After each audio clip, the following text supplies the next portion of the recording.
monster, and I will not eat you! Yet.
What's the plan then?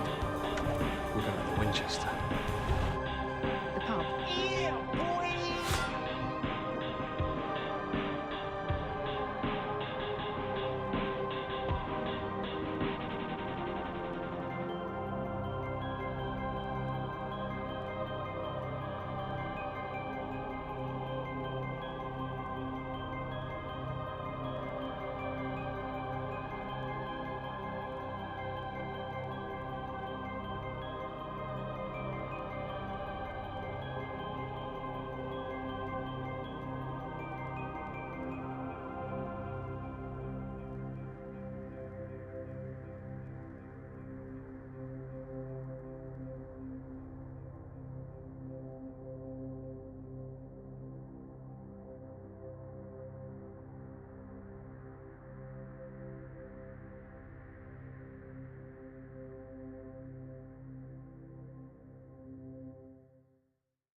but we can always build more killbots.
Hello everybody.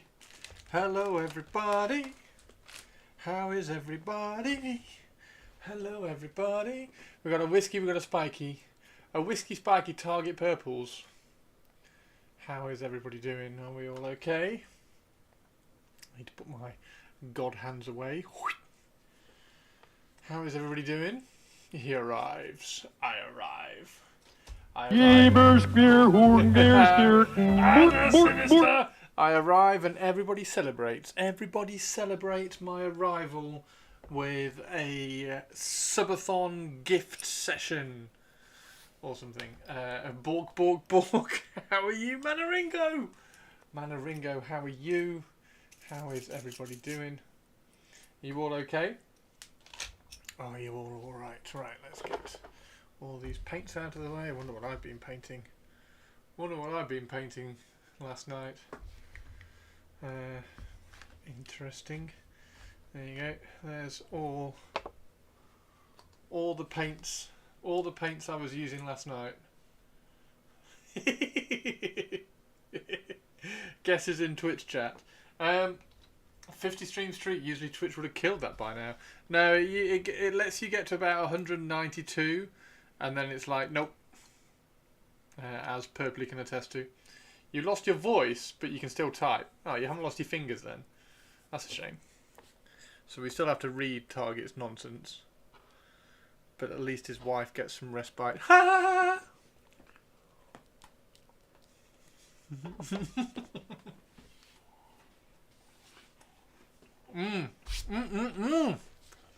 How you doing, Target?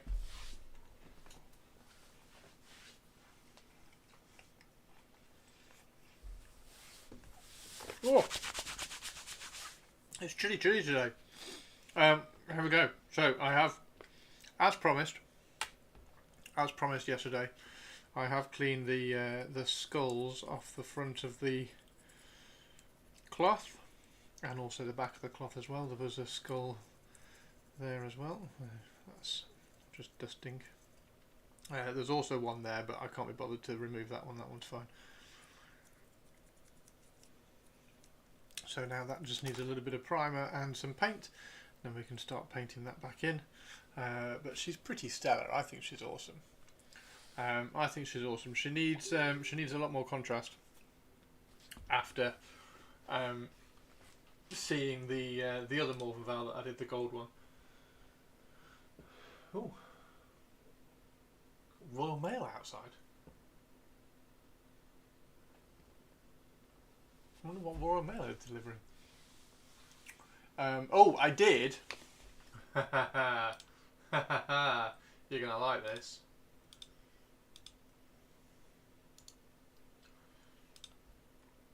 I did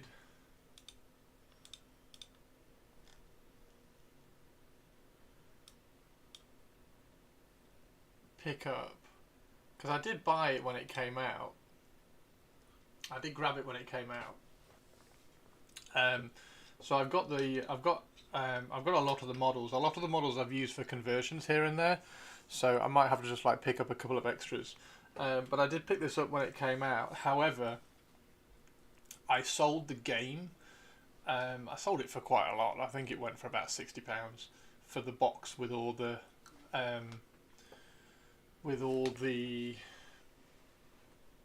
boards and the rules and all the cards and the dice and everything. So I sold everything but the models on eBay. But I just picked one up off eBay for £8. So everything but the models. Rude alert, rude alert, abandoned shop. This is not a daffodil. Repeat, this is not a daffodil. I was so excited when this came out, and then I was so grumpy because there weren't any Necrons in it, and the Necrons are the Blackstone Fortresses. And I was so grumpy that the Necrons weren't in it, and then I never got to really play it. I played it once, and with the Dark Water stuff. Where's the Dark Water stuff? No, that's not Dark Water. Where's that model? Where's the model reveal? Oh. Those shortbreads really give me the coughs. There we go. With all these models coming out and stuff, I was like, oh, I really wish I hadn't got rid of that. So anyway, I've picked this up. So I now have all the boards, all the rules, all the cards again, and the dice. So I can have a little game with myself. I can play, because you can play on your own. So I will play a little bit of Blackstone Fortress, and then hopefully I think you can play this on your own. But yeah, as soon as this comes out, I'll grab this as well, because I quite like the whole Warhammer Quest stuff. But yeah, so there we go. Do you have a Zote? No, I didn't get any of the expansions. Did anybody get the expansions? If so, are they good / worth getting? It needs so much table space. You've got the whole thing, Avian. Nice. Is it worth getting the expansions? Because I loved it. I thought it was really cool, and I was dead excited to play it, and then didn't. Which is it's just my problem for not having anybody to play with, I suppose. You bought it for the models, gotcha. You got Ascension, and I wish I had the Amble one. Yeah, I wonder if they're. I'm guessing they're available on eBay, but they'll probably be expensive when they. What were the expansions like? I wonder whether I could just do the same and see if I could get just the expansion cards. Do the expansions just come with like cards and a quick set of rule books or something? I wonder whether I can just get the expansion cards and ignore the models, because I can pick the models up like elsewhere. Yeah, I just thought, because I've got Hero Quest, and I just thought it would be nice just to be complete. the expansions come with cards and whatnot, so you can get files to just get off the internet. Rules too. Okay, Ascension is a big expansion that finishes the story cards, more heroes, more enemies, more tiles. Oh, okay, so Ascension. It's just a model kit with extra packaging. Yeah, yeah. Anyway, yeah. So I kind of regretted, and I've stopped doing that now. I've stopped selling things. The only thing I've sold, recently is the Votan, because I'm just not interested in the Votan in the slightest. So I built all the Votan, then sold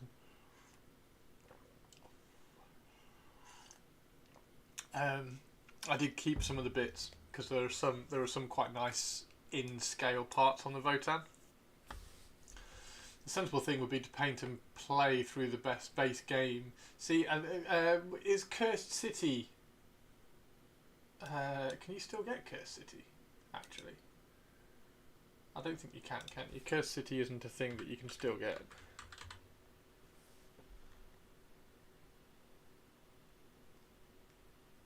No. You think in the stores? Oh, are there occasionally some in the stores? Cursed City would be a cool one to pick up as well, wouldn't it? Because that was actually quite cool. My kit bashing would be so much cheaper. So the Amble came with a new tiles, chits to identify eggs, cards in the pack to stop you. Okay, give me a second. Let's just Blackstone Fortress. What was it?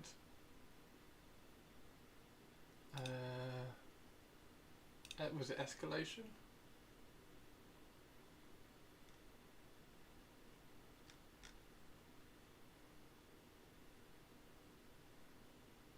Oh wow, okay. $300 for Escalation.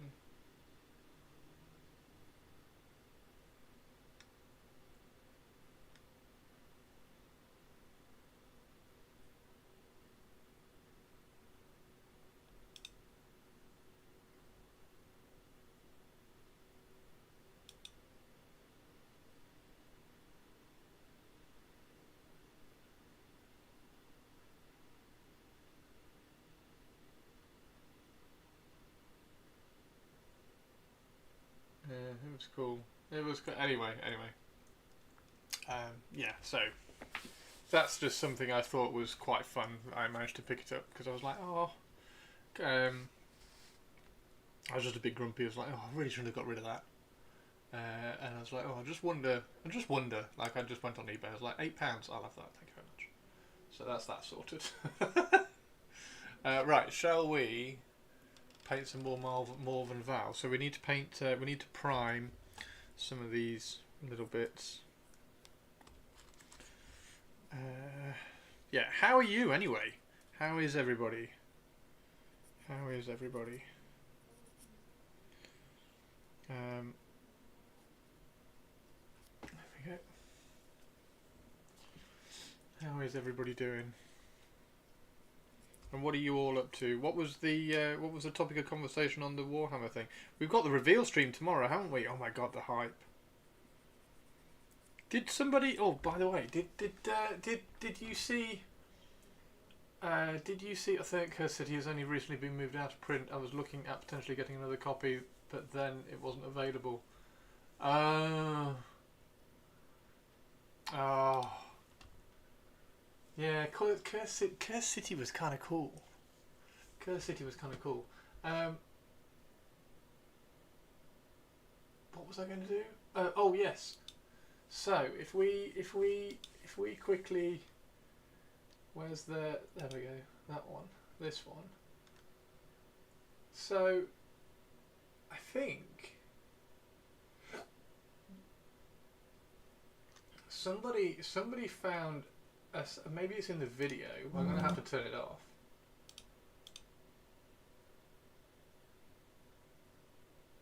Somebody in the video found a Cathay box, I think.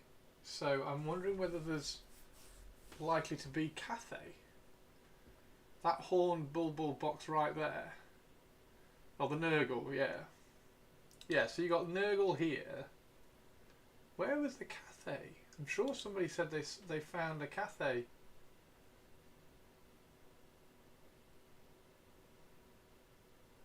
Oh, maybe not. Oh, hang on, what was that last bit? Okay. Probably has more units that need releases. Yeah, because you've got the flying cavalry and all the Jezzails and all that lot that we were going through when the Cathay came out. So there's definitely those to come. It's just when, and they did say that there wasn't any new Cathay stuff coming. So you can probably just trust that, and it'll be a while. Is this some weird thing like one of them is actually a pilot? No, neither of them are pilots. Your favourite Blue Marines right there. Oh no. Yeah, so it looks like Ultramarines, Death Guard, or Nurgle. I don't know what the red box is. Probably old worldy things. What are the fireworks? What are the fireworks? Oh, is the fireworks Cathay? Hang on. Do you see the firework box? Do you see the firework box? That firework box, is that a Cathay box?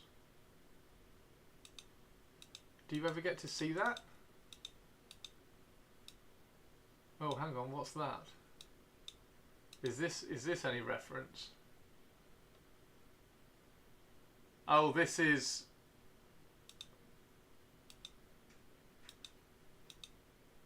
I think somebody said this related to rumour engines or something. First thought goes to goblins. For fireworks, really? Oh, yeah, there's no...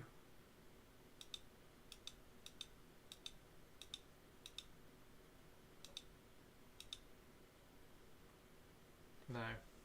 Okay. I wonder whether it was somewhere else then. Exploding dangerous things to the user and the enemy. Rocket battery. Goblin rocket battery. Yeah. Yeah, that there.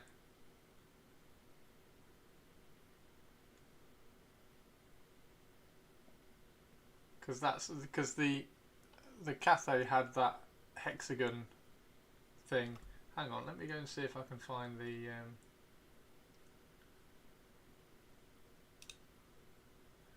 was it Valrak?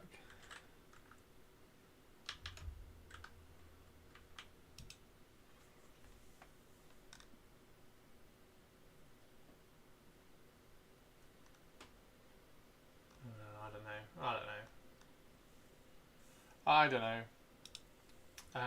Clan Eshin for Cathay would be nice. Clan Eshin for Cathay?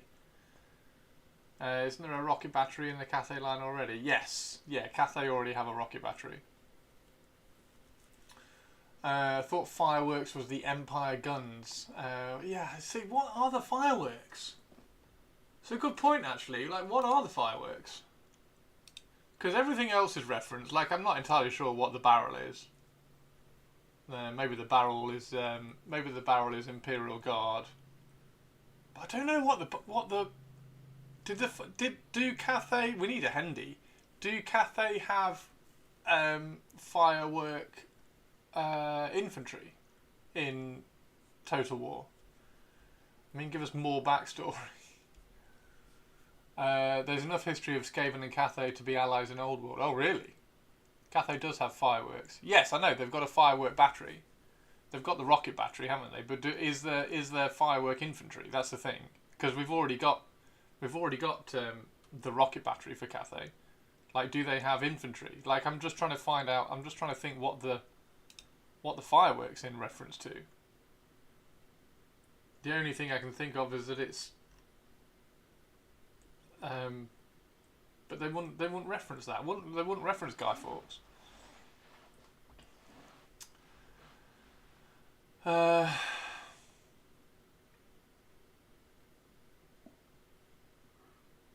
Kislev. It's not going to be Kislev. I don't think it'll be Kislev.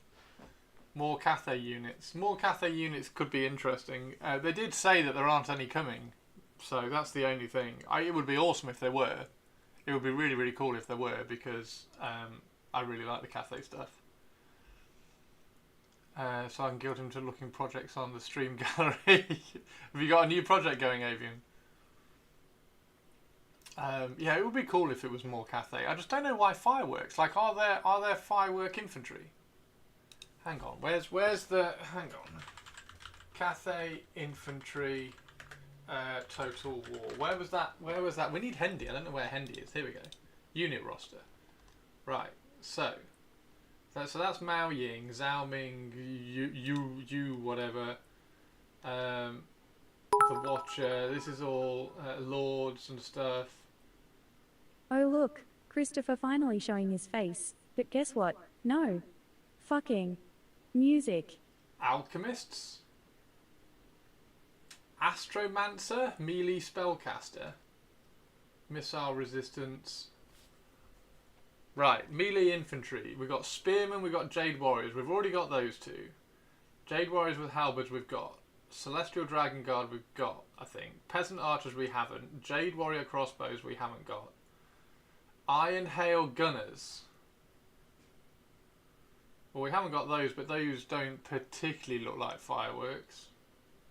Crossbows. Crane Gunners are the really exciting ones with the Giselles. Because you get the maybe it's just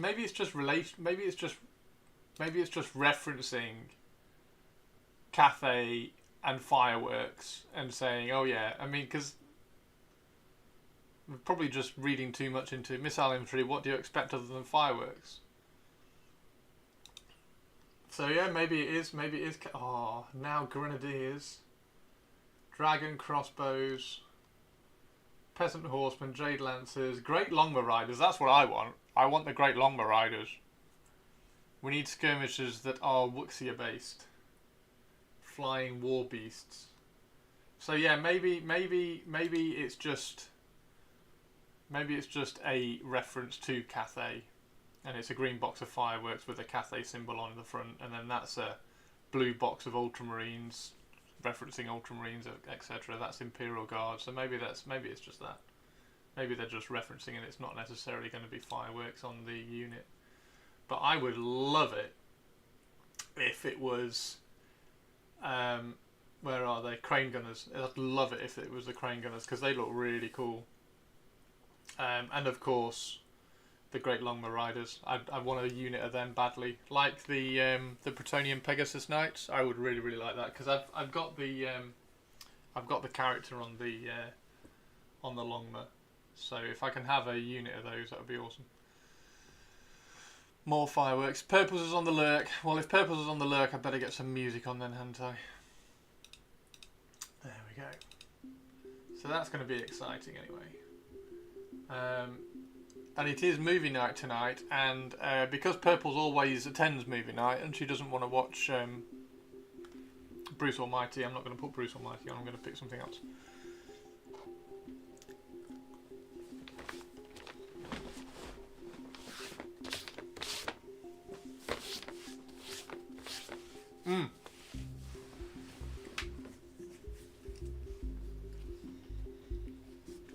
They 100% are whiskey. I really like them.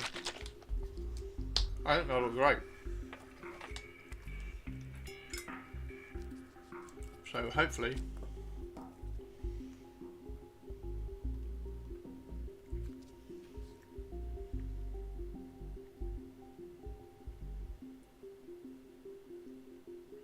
they can come out and be awesome.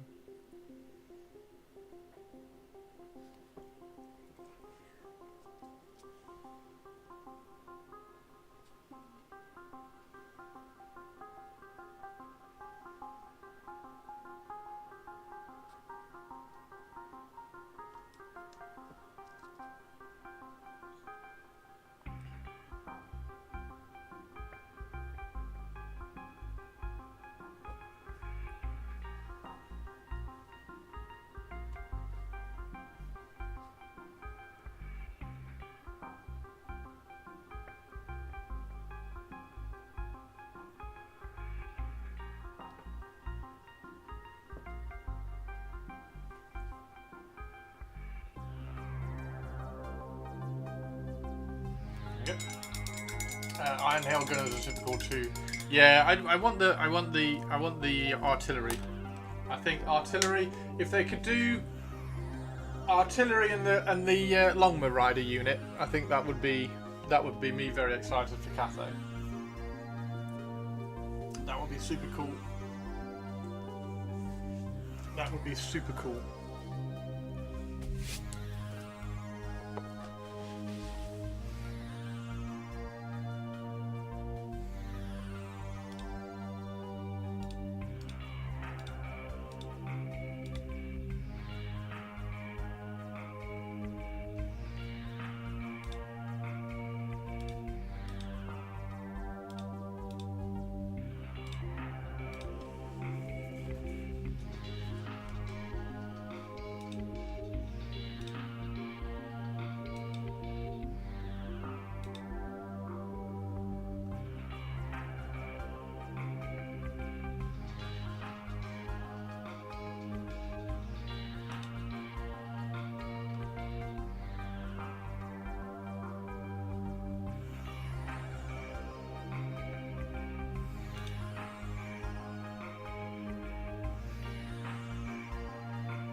Really nice.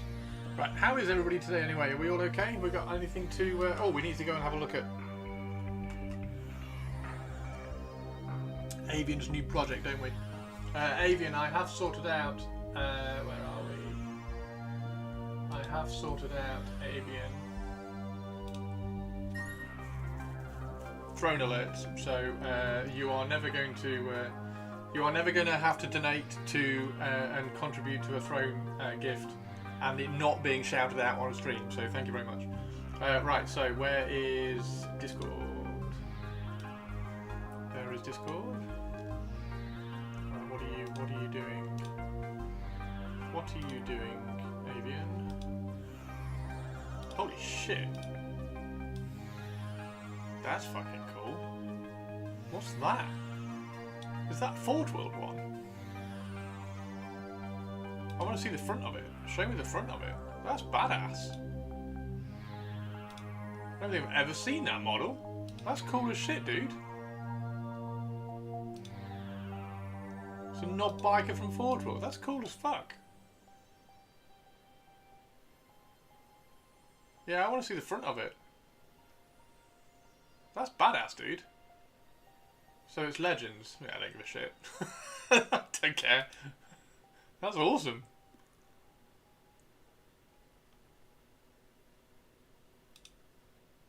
Yeah, if all else fails, just use it as a hero champion sergeant thing for the bikers. But that's badass.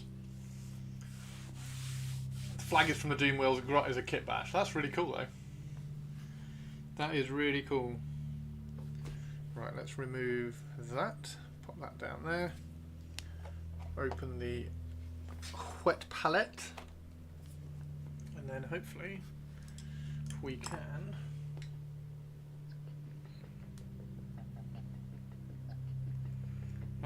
priming it now, so I have to let it dry before posting front. Nice. Did you show your wit? I did Purples. Yeah, Purples is absolutely smashing it with all her stuff as well. It's just, I don't know how Purples is smashing out so much content. Angerboda the Frost Giant. Yeah. Super cool. Super cool. Super cool. Yeah, well done everybody for all the projects you're all smashing through. You're showing me up, and I'm the professional painter.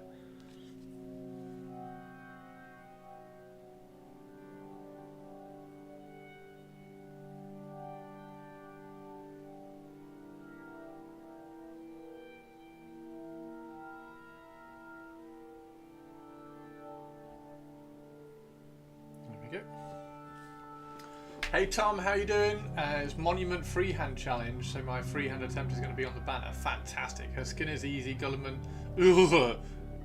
flesh, mixed with contrast blue and thin with contrast medium. Ah! Very cool.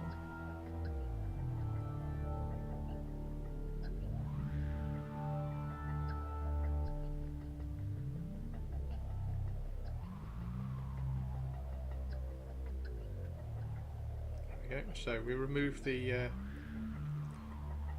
skulls from that. And just kind of cleaned up that a little bit.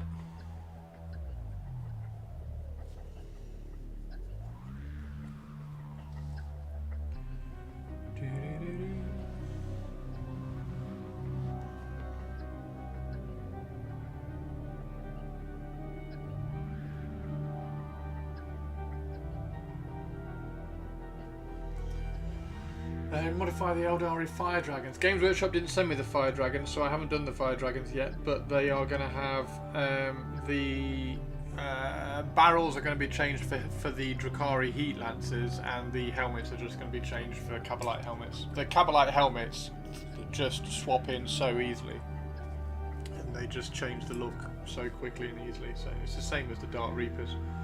The Dark Reapers were very, very simple. The Dark Reapers were pretty much just a helmet swap. And they just changed the vibe of them straight away. Oh, and they had the backpacks, what are they called? The poles on the backs. They had the Drakari ones of those on the back.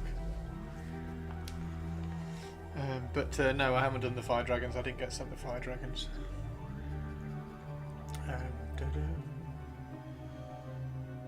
For that release I got sent Lycus, which we did as a raffle giveaway, which Purples won.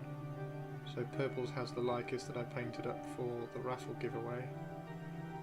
I will pick up the Fire Dragons at some point, because the Fire Dragons would look really, really cool in the Dark Eldari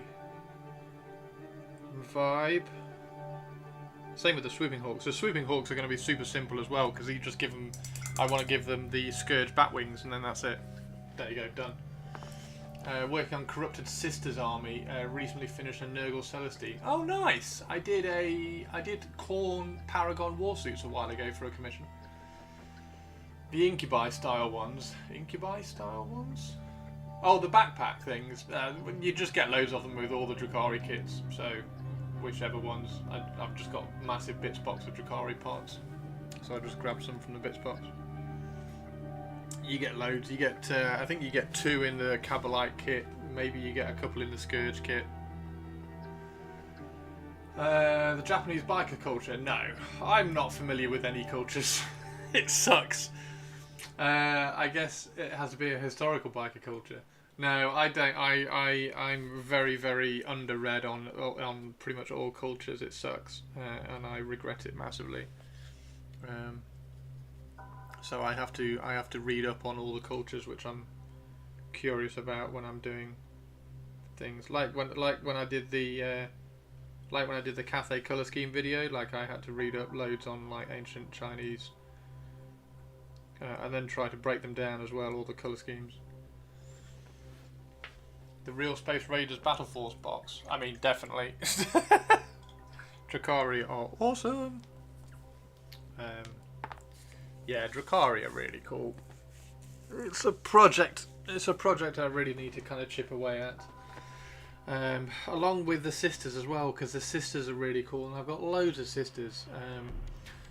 Maybe over Christmas I build all the sisters, but then it's just going to be another army that's just sat in a really useful box. So I don't know. Maybe this will inspire me to do more on the sisters, because this is looking rather sweet. I'm enjoying this. I'm looking forward to getting to the point where we go to highlight all the silver once we've kind of calmed all the shadows down in the areas that I want them to be shadowy. And then that's going to be great as well. That's going to look really good. Yeah, I keep checking. I'm annoyingly excited about this. I'm annoyingly excited about this. It's going to be really cool. So yeah, I will be live. I will be live for this preview. So you will see my very excited reactions. Did they post that picture somewhere without all of this, so you can see the box that the fireworks are in? Is that where it was from? Oh my god! Imagine if it is Cathay. Imagine if it's more Cathay.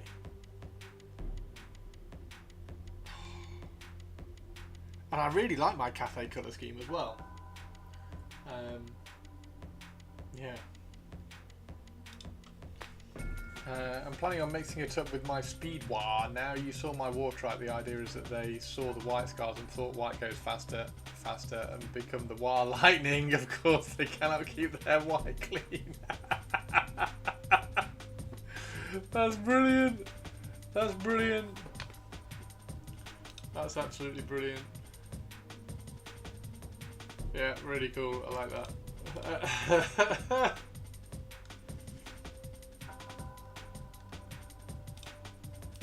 Meeting again. Purples! Purples!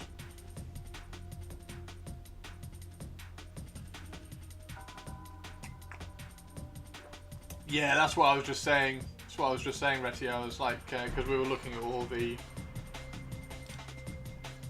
we're looking at all this. So my dream is not particularly the crossbows.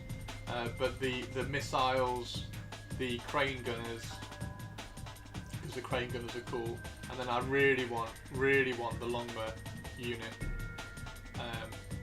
so I can have a couple of units of Longma cavalry led by the character. So that's the hope.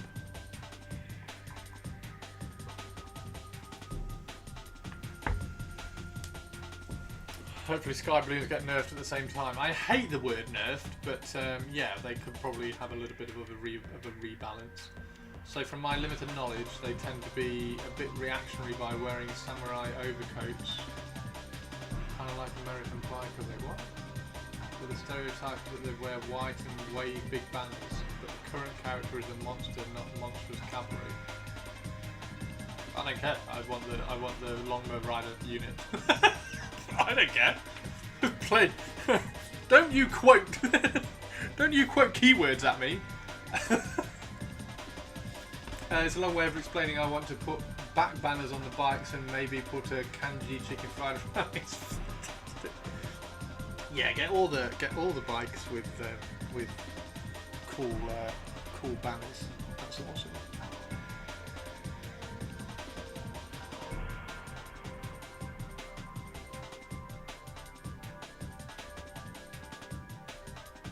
There you go.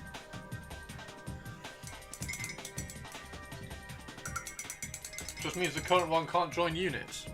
Oh no, shock horror. I wonder what they'll be able to do with that. I wonder whether they would say in this arcane journal it gains the monstrous cavalry unit. I mean, does it need to join the unit? Can't it just like ride along and kick ass? But they could have a Longma Shug in addition to the Longma Spirit Longma Shug, and a horse shug and a foot shug. Yeah, like that's not an argument not to have the Longma flying cavalry unit.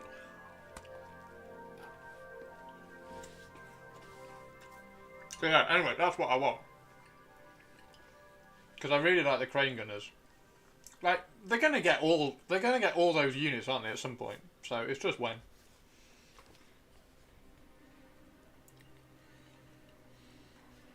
They definitely need to be white. So we're gonna go and paint all those white, I think.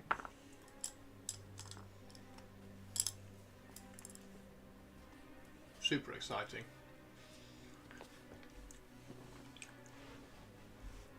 Did you ever post many photos of your own finished Eldari models?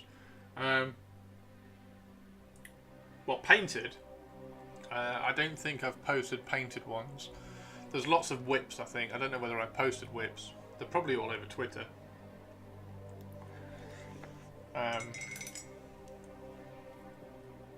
I'll have to dig them out and take some photos because I need to post some of the Eldari stuff anyway.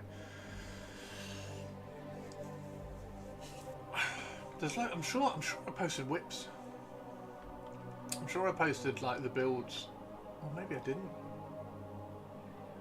I'll have a look. And I'll dig them out. Because they're all up in the loft. Because I rotate the boxes because I've got so many projects that I'm working on. I've got like I don't know how many we've counted. I've got like 18 armies, so they all kind of get rotated around as things get released. Because as you can see, I don't slap chop and paint quickly. Things take a while, which is a downside.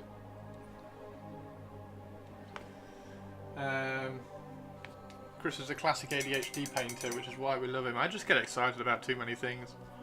Like I did focus and paint a lot of the Necrons, so I have a lot of Necrons painted. But beyond that, and like I've got a lot of Tomb Kings painted as well, and I've now got a lot of the Horus Heresy Raven Guard painted. But beyond that, projects are tricky. And you get more out. Yeah, exactly. Yeah, more value for money. I like painting. So it's all good.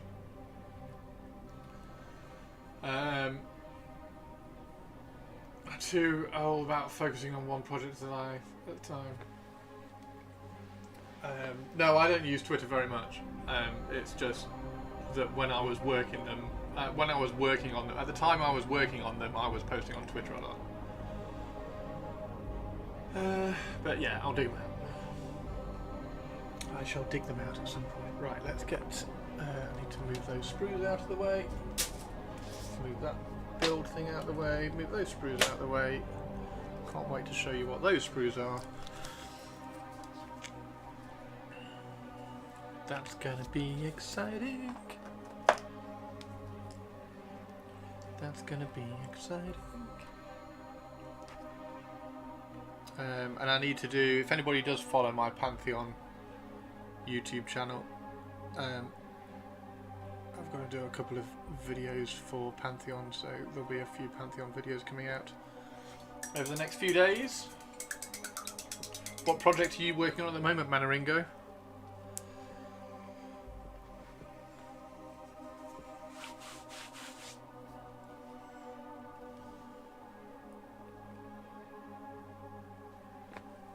See if we can get these white. I definitely think I'll need these white.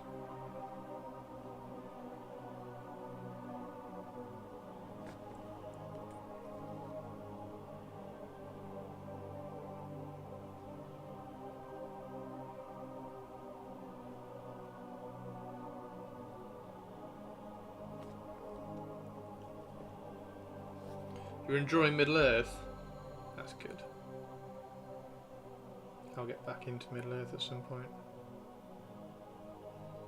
I know it, because I've got too many Middle-earth armies to not.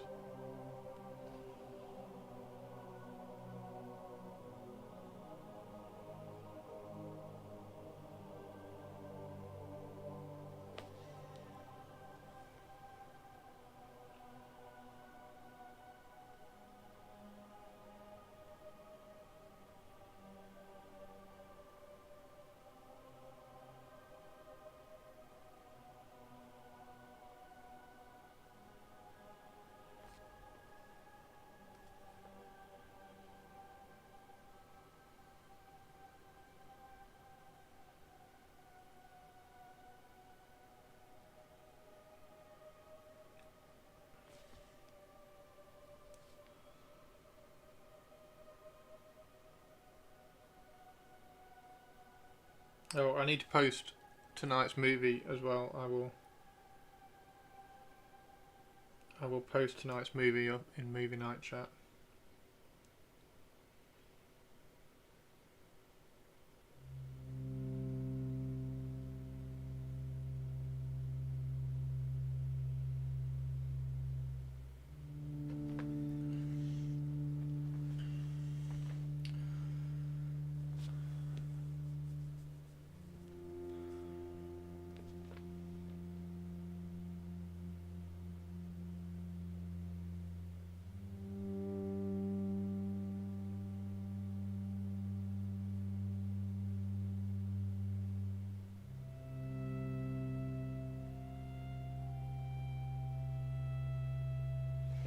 let me go do movie night post. 1 second, because I need to get that out of the way. Where's movie nights? There it is, movie nights.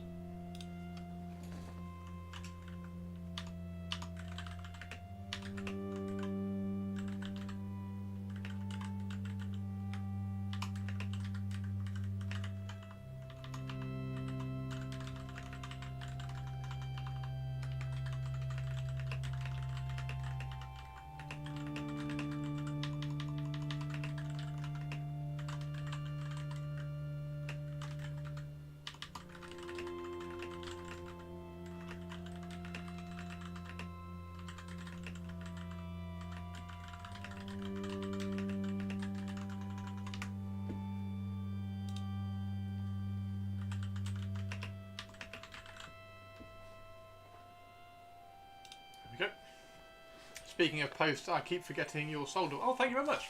Yes, no, that's all right. No rush at all. That gives me more time to kind of plan the Raven Guard anyway, so that's all fine.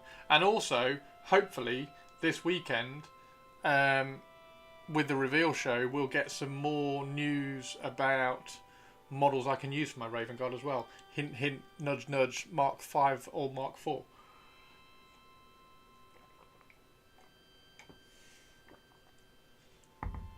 Hopefully, I can have Mark 5, Mark 4 for my reconnaissance squads, because that's what they're waiting for.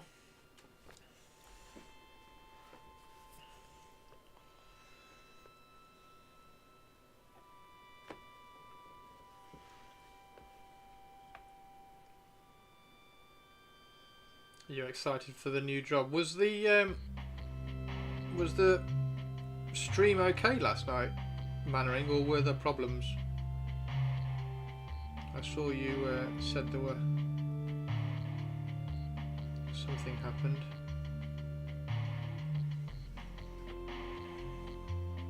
Is there a rumour of another Horus Heresy box?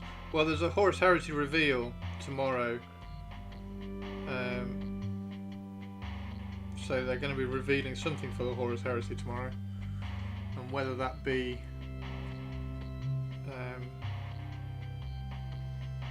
some cataphractite terminators, or hopefully some like Mark 4 kits or breaches or something. So there'll be something new coming. So there'll be a box, I am sure, in that release before they release the models individually.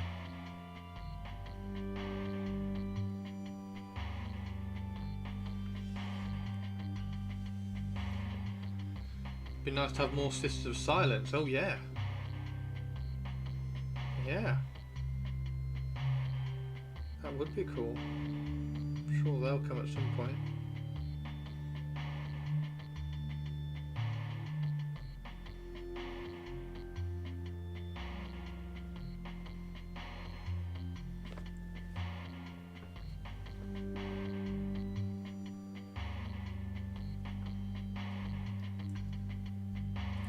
It wasn't a disaster, but it had loads of tech issues with the software they use. It's called StreamYard.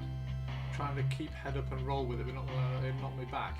Why are you letting that knock you back, Mannerings? Because that's nothing in your control at all. Like, you were there ready to talk and hype up all your knowledge, and they let you down. Nothing to knock your confidence.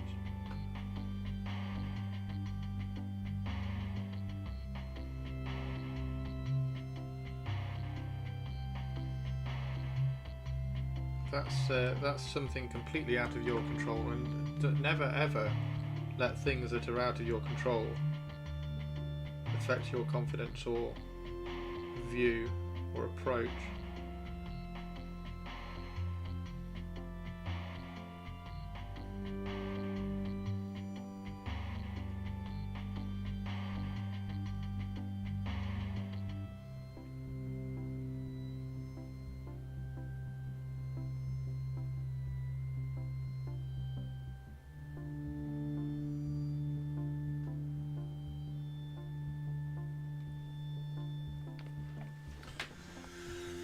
brains don't work logically. That's very true, but then you can. You choose. You do choose. Probability factor Hey, of teeny tiny. 1 to 1. We have normality. I repeat, we have normality. Anything you still can't cope with is therefore your own problem. You are able to choose how to react to how that brain happened. If the brain is sitting there going, "Oh my god, it's all gone wrong because of you," that you are more than capable of going, "Well, no, actually," telling your brain to shut up.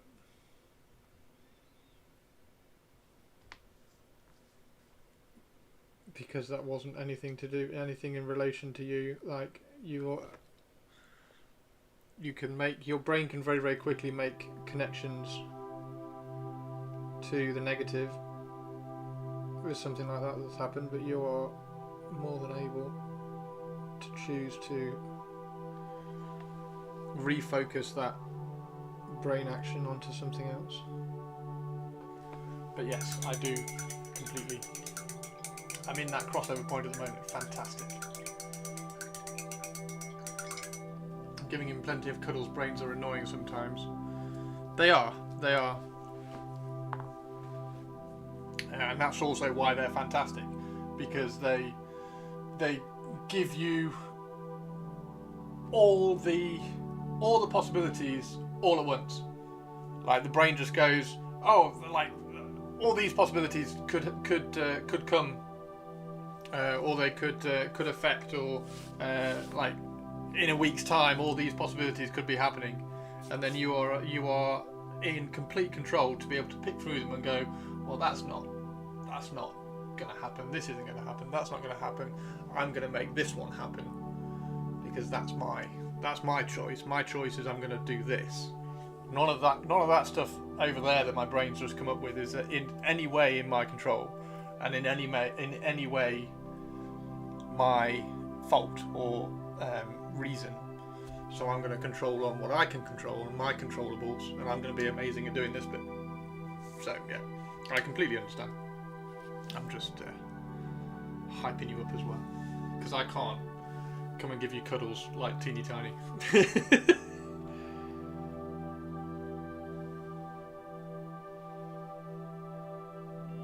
But I can hype you up on the internet for being awesome.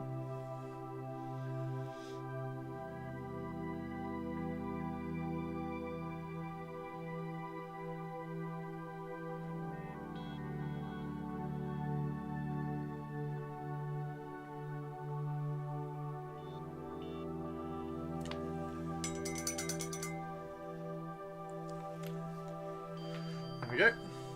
Oh, she looks so good! Look how cool she's looking. Look how cool she's looking.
Right. Right. This is cool, right? This is cool. Oh, so many cool things I need to show you. It's exciting.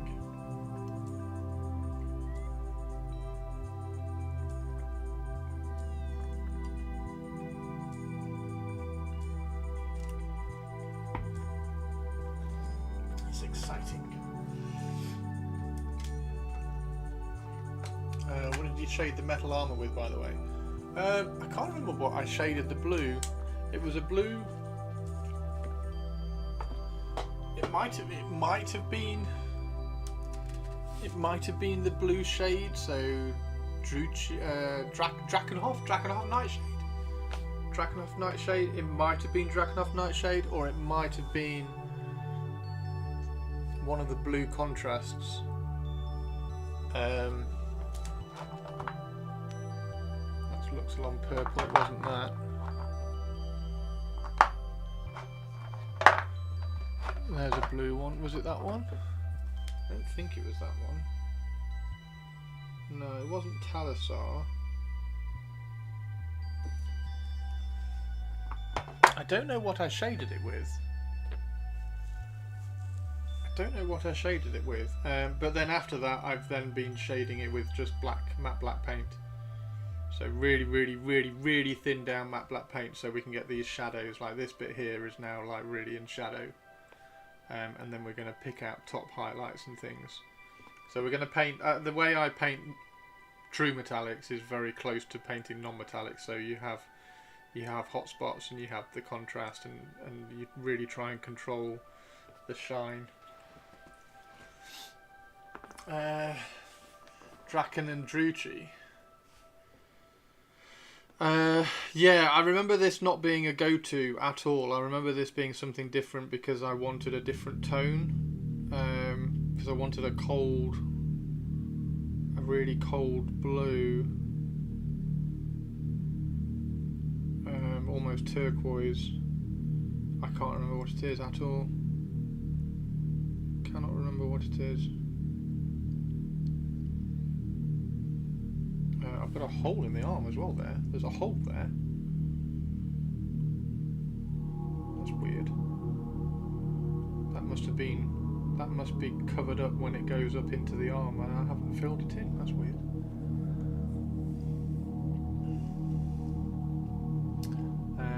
So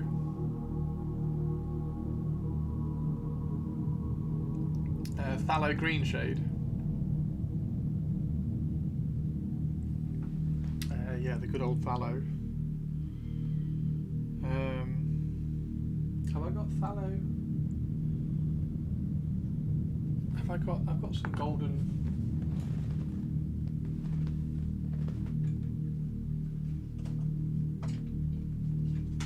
I've got some golden paints. That's phthalo turquoise.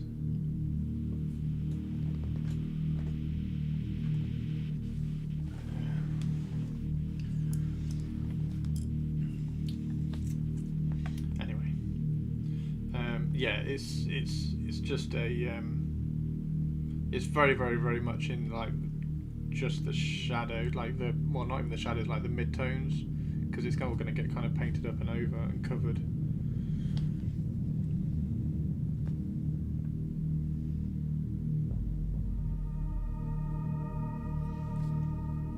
Hey, the purples is back. The purples is back. Purples I've posted in movie nights.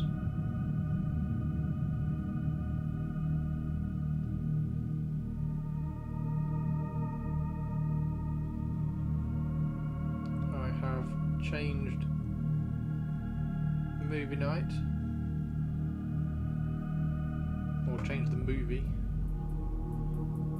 on your, well, not your recommendation, but on your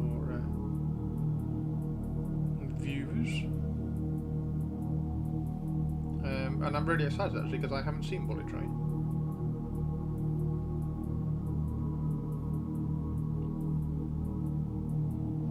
Those films I've been meaning to watch for a while. Yeah, because you said you're not a fan of Jim Carrey, and you're a very regular attendee of movie night, so I thought I would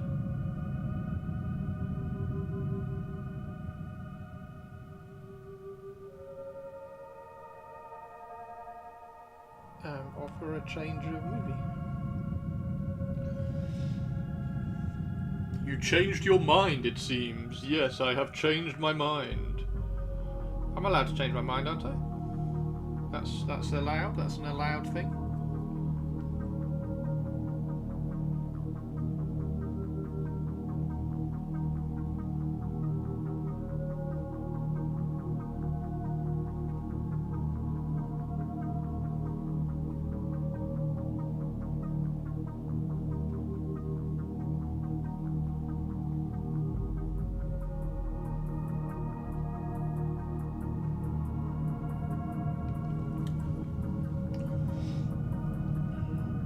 So you're going to watch Ace Ventura 2? Now this is going to be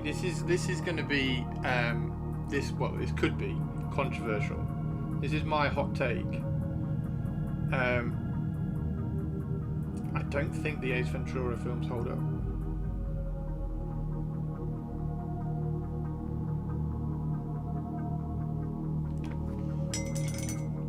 I don't think they hold up.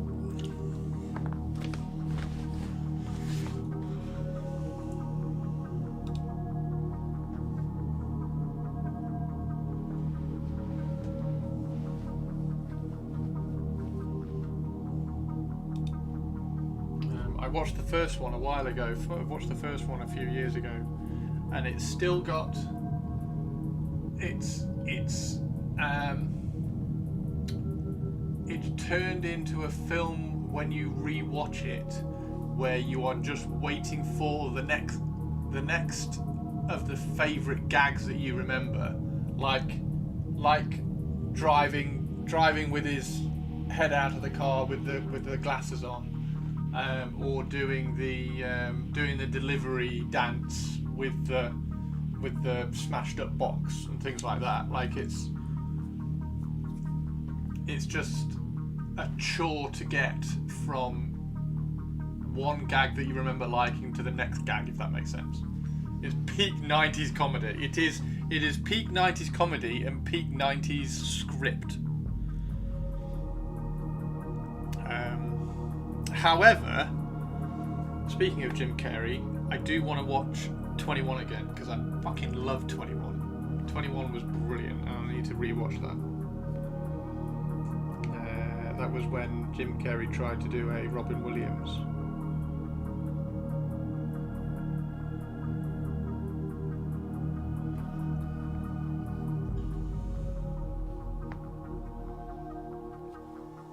Just remember the rhino scene. I wasn't a really big fan of the rhino scene when it started, to be fair. Oh, it's a Sexy Science Hannah! I love it when Sexy Science Hannah's in chat.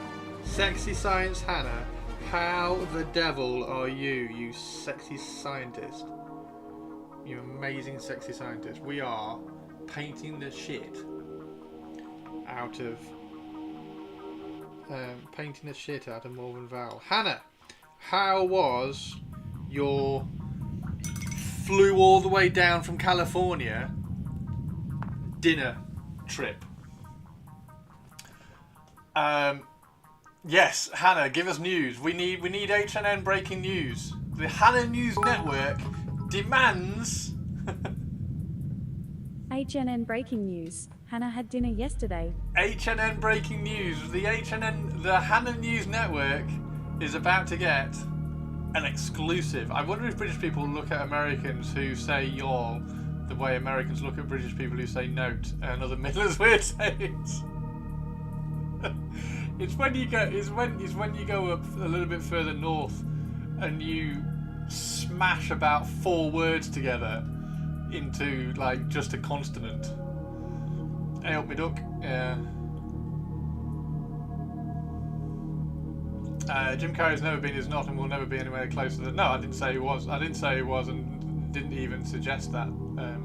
Purples, but he did try to move away from.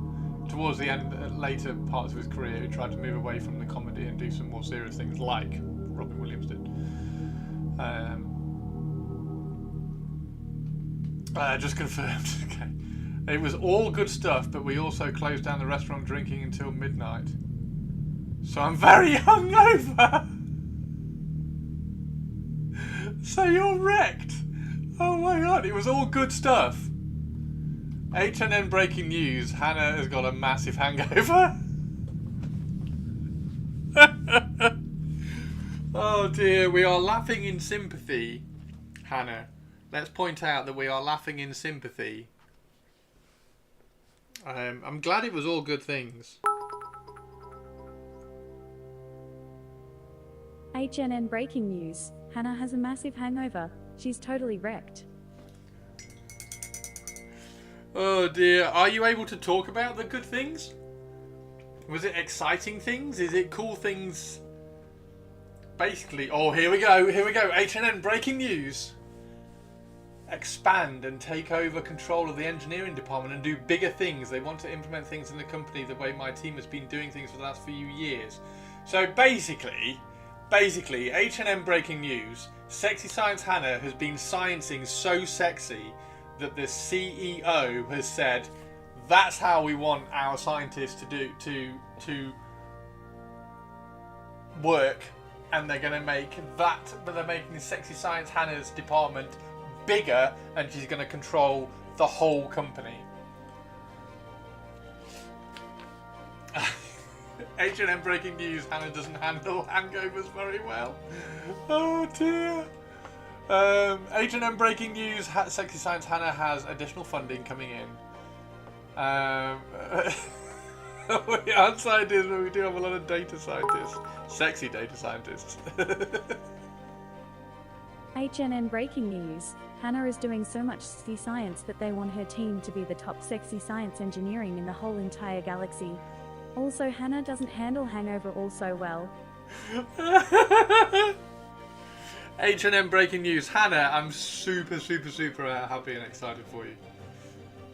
Super excited and happy for you. That's fantastic. Well bloody done. I love it when people work hard.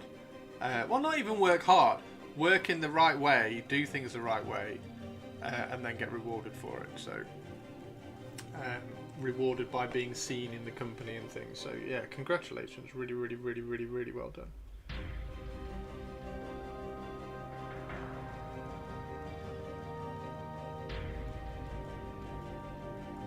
Sexy Science Hannah is about to be promoted. Sexy Science Hannah. Do you do sexy science? They also want to change my title to War Master. Wait, what? Sexy Science Hannah is about to be War Master Sexy Science Hannah. To handle things while the VP of Engineering goes back to Terra, and they want me to interview this guy named Erebus, whose resume looks really great. Holy shit! We do need an Olivia fuck you list. Oh my god, that's some proper H&M breaking news. That's some proper H&M breaking news.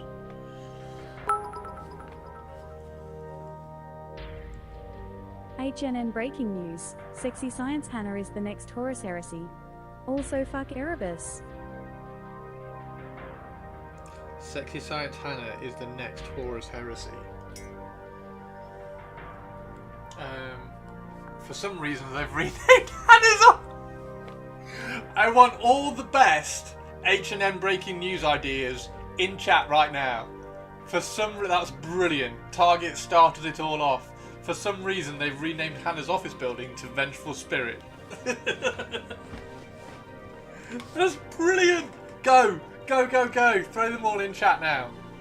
Throw all the H&M breaking news ideas in chat right now. This is going to help Hannah get over her hangover because she's going to be laughing so much. Hannah's house, Vengeful Spirit. We all work from home across the US, Canada and Germany. Oh, brilliant.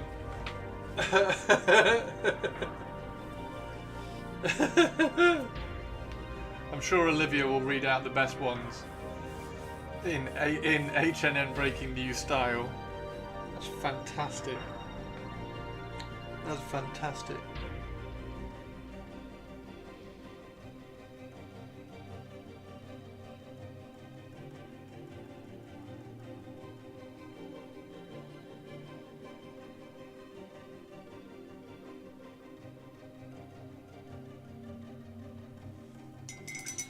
Sexy science causes all 18 legions to turn traitor. Not sure how her IT department decided her work laptop should be renamed Anathema. No one has cleaned out the leftovers in the office break room fridge. It smells really bad. There are flies and some weird voices coming from it. HNN breaking HNN breaking news. Hannah's hearing Samus from her fridge.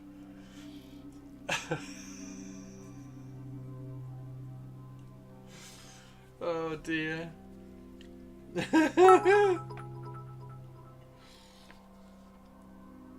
HNN breaking news. The Vengeful Spirit is the drinks that Hannah had last night, and that now is trying to get out in an explosive fashion.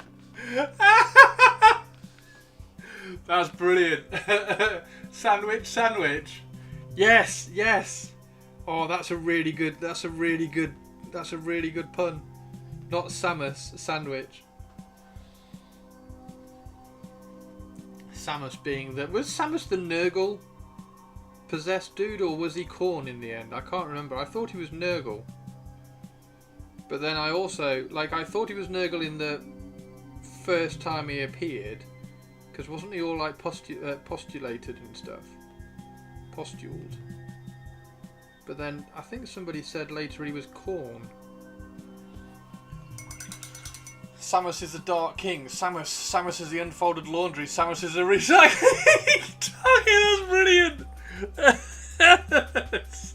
Samus is the recycler that needs to go out to the... Samus is not Nurgle.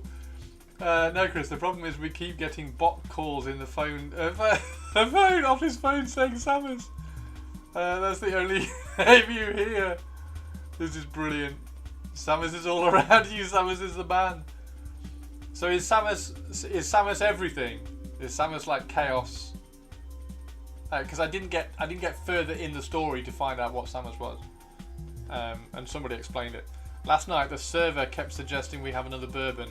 She was bringing them to the table 3 at a time, which must be really difficult for someone with crab claw hands. I think, Hannah, the server was trying to get you... if Nurgle is not postuled, is postuled... is postuled. If the Emperor had become the Dark King Chaos God, Samus would have been his demon. You have to read the 3 tomb of books to the end and the death to know who... Oh, really? Oh, okay. I haven't read the end of the death. Did you end up going home with the server? That was what I was going to say. That was where I was going. Spoilers. Her name was Hannah, and we joked about it all night. And then I saw her name tag, and it was spelled Hannah, and I was like, oh. Did you take her home at the end of the? That's very, very sorry. That's stepping over the line.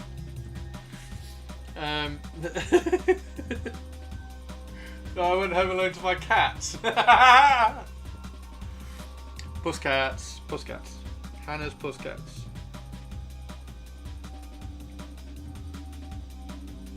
Hannah's Puscats. HNN breaking news. Samus is everywhere, even Hannah's fridge.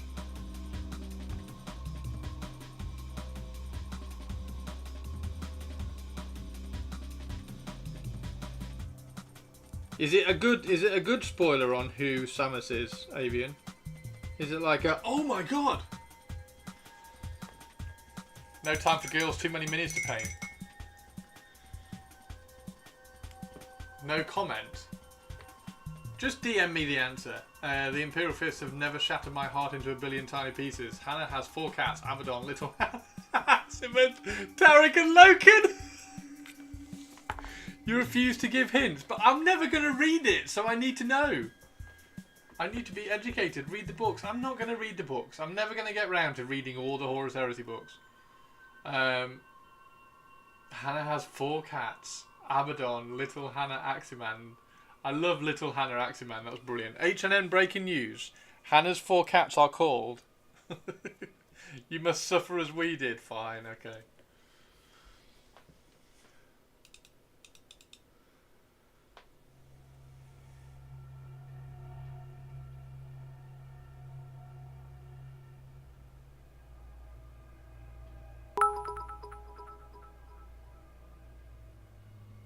Just read the end and the death volumes 1, 2 and 3, you goofball. Just read 1, 2 and 3. You only have 2 cats. I'm 50% less crazy cat lady than you think. Okay, H&M breaking news. What are Hannah's 2 cats called? I mean, Horus and the Emperor played Yu-Gi-Oh! During their battle. What? That's still 100% more crazy than statistical average. They have formed a warrior lodge, however, and it has me a little worried. H&M breaking news. Hannah's cats have started a warrior lodge. Little Hannah Aximand. I do like the Little Hannah Aximand. HNN breaking news. Hannah's cats are Erebus and Abaddon.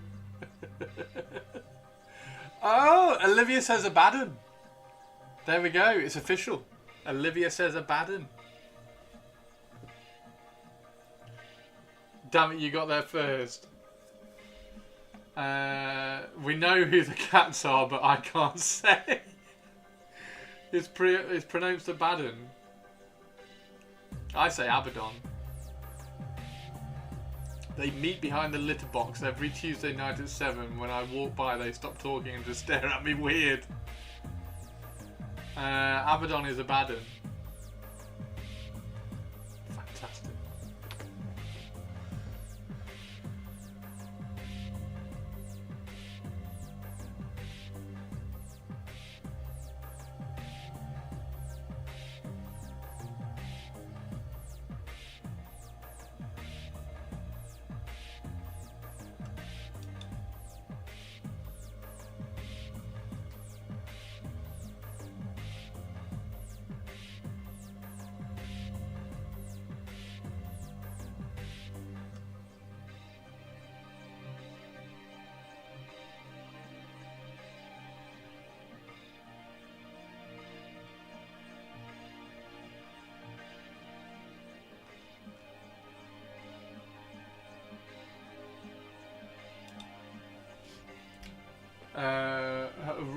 Rogel Dorner. Abaddon is yet another misunderstood genius. I say it the way it annoys the Black Legion fanboys. Who do you think the next Primarch is going to be, model-wise, in Horus Heresy? And who is the next Primarch going to be that comes back in 40k? Go. HNN breaking news. Lorgar in 40k, Layman Russ. You can do it with other names, is what I'm saying. We need 40k canon pronunciation YouTube channel. I mean, I can do that. I'll just do. This is how you are supposed to say Rogel Dawn. This is how you are supposed to say Abaddon. Horus Heresy Dawn, 40k Lorgar. I'm excited. I'll tell you what. I'm excited for Rich if there's a Dawn Horus Heresy Primarch coming out, because he is he loves his Imperial Fist.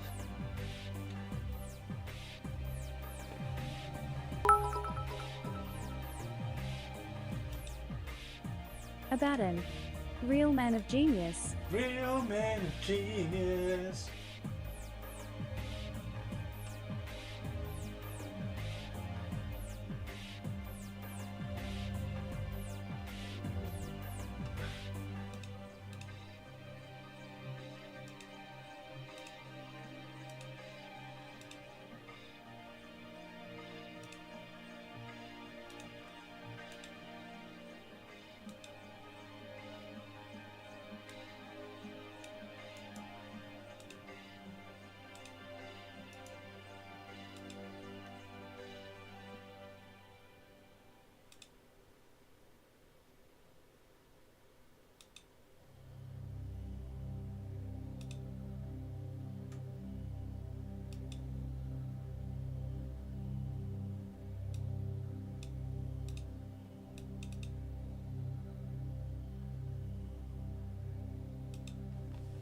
Real men and cheese. I do think Space Wolves have one of the better armor color schemes, though.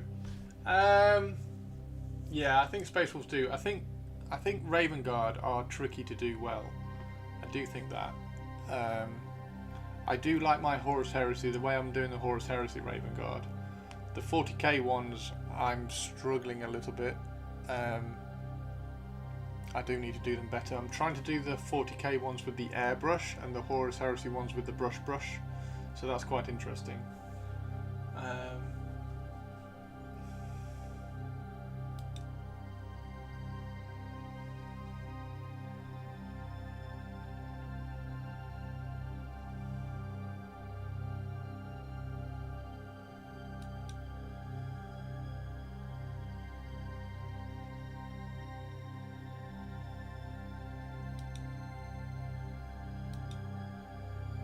Playing Space Marine 2 the other night, and two randos joined me in the operation, and they both had Carcharodon armor, and I was like, cool, but also slightly judged them a little.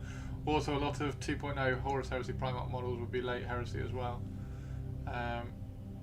Yeah, I mean, they came when they did the first. What was the first? Oh, it was Horus, wasn't it? When they did Horus, they said they were going to do like early Heresy, late Heresy versions of the models. Sharks with friggin' Neo-Volkite beams. You know what would be cool? Plastic Primarchs for Legions Imperialis. Would it? Would that be cool? Traitors get ascended, loyals get Rogal Dawn, scratching plans on a wall for perceived eternity. I mean, the loyalists just need new models, right? So, like, Gulliman's a terrible sculpt. Rogal Dawn's a good sculpt, but he's very like passive. Like he needs to be a dynamic post end of Heresy sculpt.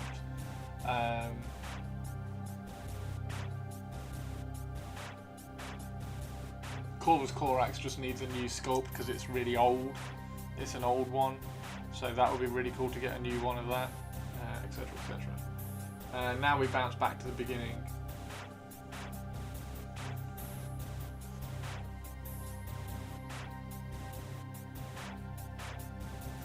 If it's late Heresy, Ferris will be headless.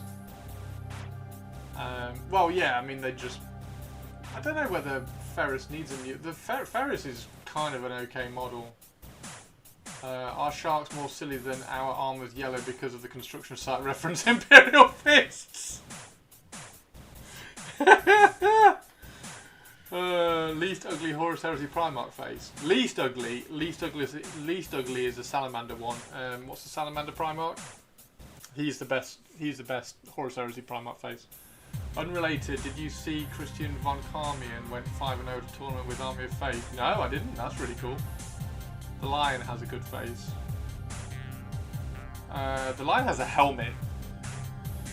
But yeah, the best face is shit. What is the Salamander Primarch? What's the Salamander Primarch? For fuck's sake. Him. Anyway, Vulcan. There we go. Yeah, Vulcan. Vulcan's got the best face by a long way. By a long way. I think a distant second is probably something like Magnus. Oh,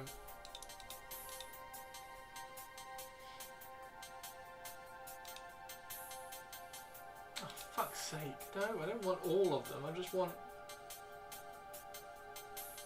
Why can't you just... The website's absolute bollocks, isn't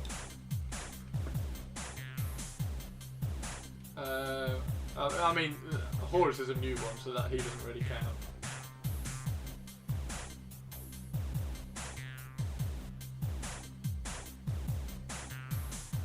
Jagatai Khan. Jagatai Khan's not too bad actually. But again, he's a newer one.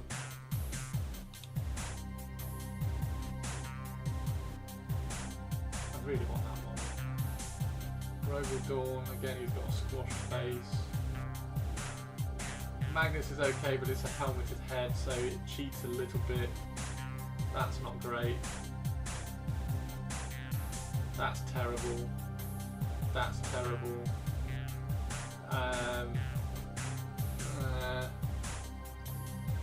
Terrible, terrible, terrible.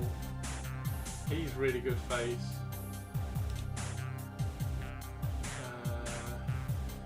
We'll get to spaghetti hair in a second, I'm sure. And that's gorgeous. Still need that. I still need that.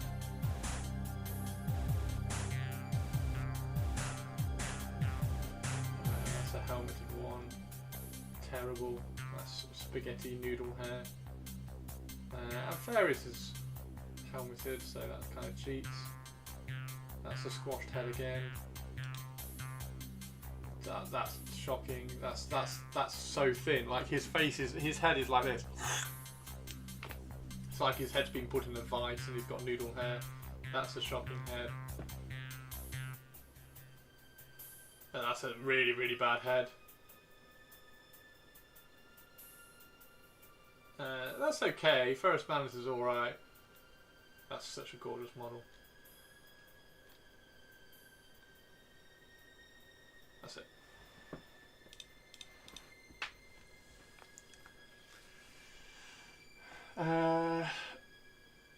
I've said this before, but no one has given me a solid answer. Like the first time Big E got all the Primarchs together in the same room, how did they not all look around and be like, what's up with a huge red furry one? He has another yeah, I know he's got an unopened one. I know he's got a bear head one as well. I still don't think it's a great head. I really don't like bad head.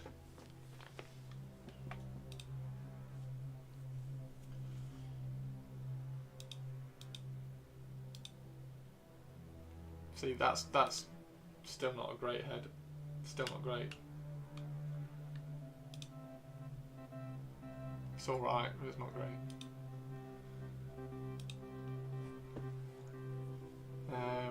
Don't ask, don't tell. Hey Cookie, how you doing? Thank you very much for the hydrate. This is my last little bit of tea actually. I have to go and make a cup of tea in a sec. Right, shall we do some more painting? Let's get some more painting done. What do we need to do? We need to get the red in so that we can see what we're working with really.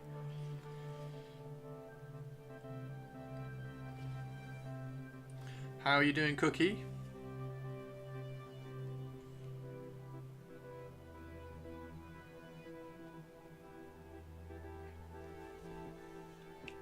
Guess they don't know about chaos yet. I mean, that's the thing, isn't it? Horus Heresy is all like about discovering the chaos. Discovering chaos, I suppose.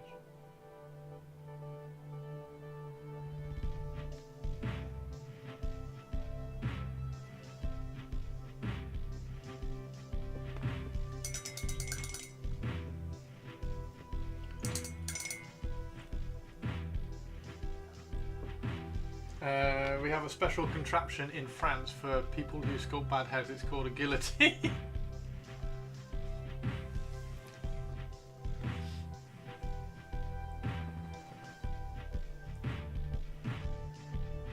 I really want to use the Anvil Siege detachment and make it work. I mean, that's the cool thing. The cool thing about 40k is that you can really try and make everything work. You just need like, because movement and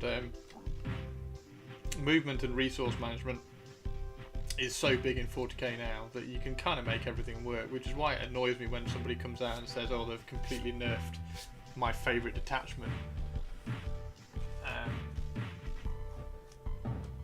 When they haven't really. Like, Skari still regularly goes and wins / podiums at tournaments everywhere with really, really bad Drakari lists that nobody can play, so.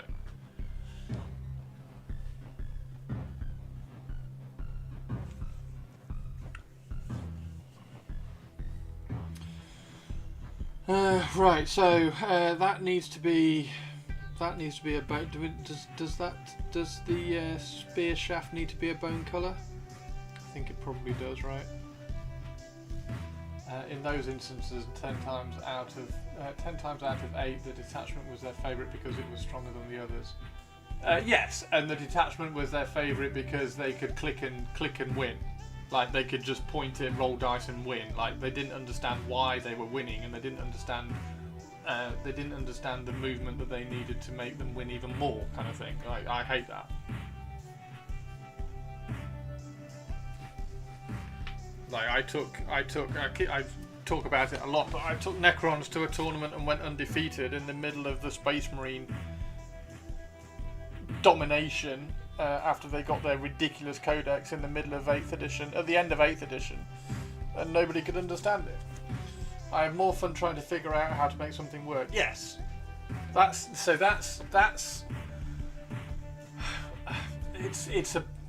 it's a big thing for me. Like, I don't like meta chasers. I like people who kind of, it's almost like self-policing. Like, you self-police your game because you know, or maybe you realise that you don't enjoy taking the absolute best army and just steamrolling everybody. So you self-police yourself down away from the best army or away from the best units, and then you try and work out how to win with something else. Or you take your favourite thing, like maybe I really like Drukhari Kabalites and I just want Kabalite warriors, like an entire army of Kabalite warriors. Maybe I need to work out how that works, and you play lots of games and you work out where you need to move to, you work out what those units are able to take on, what they die by, what resources you can give up at the beginning of the game, what resources you need to hold on to into the end game, and then you protect and you play around that. It's really, really good fun, and I like doing that. I used to do it a lot in Lord of the Rings because my without being too like arrogant or big-headed, my movement gameplay and board position gameplay was better than a lot of the players that I played with for Lord of the Rings. Therefore, I self-policed myself down to like really weird, stupid lists and challenged myself to see if I could still win with those really weird, stupid lists. You got to meet Gary Kasparov because he was friends with my boss at the time, and he said that that he was the best because he did the opposite of the meta. Yes, well, that's the interesting thing, isn't it? Because if you do the meta, then the meta is competing against itself. But if you do something that's opposite to the meta, then when those top lists play into you, you've suddenly shifted that completely to the opposite way. Time for work. It's highly encouraged by Games Workshop. Meta chasing is just uncreative. It is, yes. It is. But I will say things like Vanguard Tactics and Art of War have helped a little bit in terms of list building and list writing and understanding what a list needs and how you need to play said lists to get the best out of it. And that's also like how I enjoy playing the game. But Vanguard Tactics and Art of War have sort of brought that style of playing the game and that approach of playing the game to the forefront more, and people like forgotten names. Anyway, people like the top players in Art of War and things have been on stream playing in that way, and made it more accessible to understand how to play games like that. Day 4 of Endlessly Glazing Dragon Wings. Yeah, just that dragon takes a while. Unless you just slap chop it, it takes a while. I will talk to all you lovely people later, for sure. One last thought. I think that Art of War and Vanguard Tactics does talk to people enough to make the game more interesting. Yes. Yeah. Exactly. Yeah. They've helped eliminate, because this is the bad side of the tournament play, which I've started to call events, because I don't like saying tournaments because it encourages people to say, oh, I don't like going to tournaments. They've helped eliminate the band of players in the middle of a tournament / event, in the middle of a tournament, that take the best armies, don't know how to play them because they just want to win, and then they try to manipulate and cheat and push and like, oh shit, I've because they don't know how to play the game, so they've suddenly realised that one of their characters which they need to be in range of a buff is out of position because they just moved them casually, and then they'll start like just nudging and like moving and cheating and tweaking dice rolls and trying to push their rules over on people.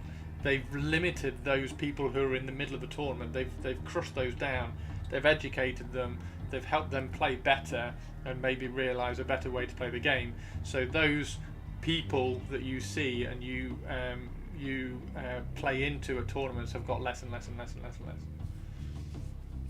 I like Vanguard Tactics' focus on good sportsmanship. Yeah, but it's around the education of actually understanding the game as well. So they're teaching people how to play the game. Therefore, there's no need to be a bad sportsman. It encourages good sportsmanship in that way. It's really good. So I do like that. That is really, really good. However, I think that has bled into things like Trench Crusade, and not particularly things like Mordheim, but it's starting to bleed into things like Trench Crusade, where people are saying like the rules came out yesterday, the final versions of rules came out in Trench Crusade yesterday, and everybody was like, "Oh, you've just completely ruined my favourite warband or something." Where Trench Crusade isn't a competitive game. It's not meant to be Warhammer 40,000. It's meant to be a storytelling. It's meant to be a storytelling game on the tabletop where you have rules which encourage and support a story campaign of you going through and investigating and exploring the world that they've set. So there's pluses and minuses to both things, but I do think Vanguard Tactics and Art of War have done really, really good things for 40k. I just don't like. No, it's not that I don't like. I do like. I'm not encouraged. No, that's still the wrong word. I'm not motivated to paint, collect a 40k army at the moment because there's no character and connection to said army without doing a lot of work outside of the rule set. There you go. So I want to do a Imperial Guard city fight army, and I want to do conversions for everything, but none of the rules in the 40k Imperial Guard rule set supports that. Does that make sense? Hopefully. If it doesn't, it doesn't. Same with Space Marines. Like my Raven Guard in Space Marines, I've got like little plans to customize and characterize everything, but none of the rules support that. Like I just have to have 5 intercessors with 5 guns. That's it. Like I can't. That's why I did that WYSIWYG video. Like WYSIWYG doesn't exist anymore, so it almost enables you to do weird things with Space Marines. Anyway.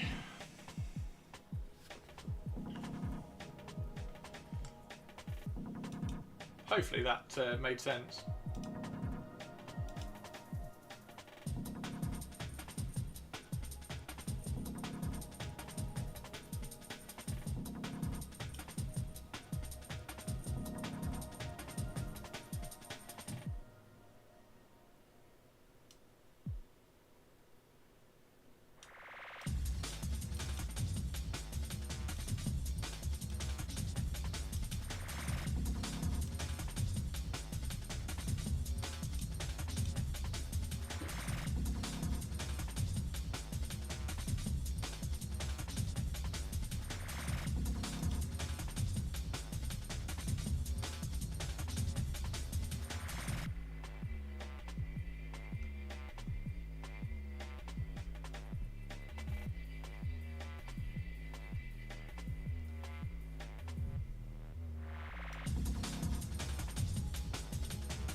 Right, so should I go and make a cup of tea? Now I've just splurged a load of thoughts out at everybody and killed Twitch chat. So I'll go and make a quick cup of tea, and then when I get back, we'll try and throw some highlights on the red. And I think we need to start bringing in some contrast into certain areas on the silver and start pushing the contrast a little bit. The microphone is so in the wrong place all the time. When I pull my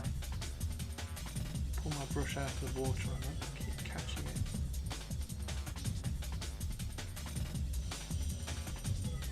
You broke the internet. I did. Does anybody agree with the things I was like explaining, or it seems like when I do things like that, it just like Twitch chat goes quiet, so I don't know whether you agree or disagree or think I was talking crap or whatever.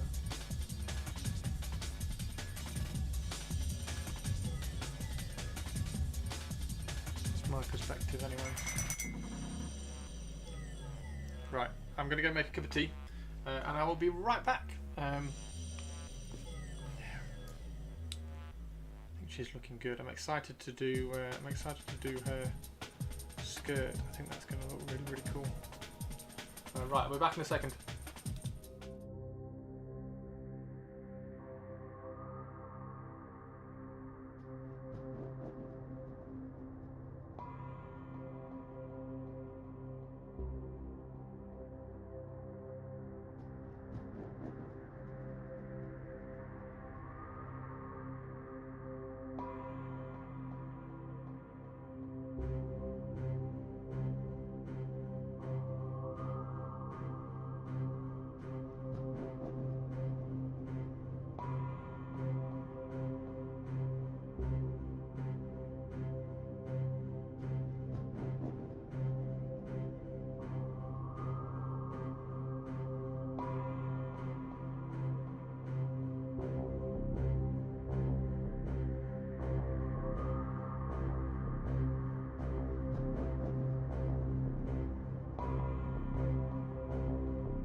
Let's carry on. I've got my tea.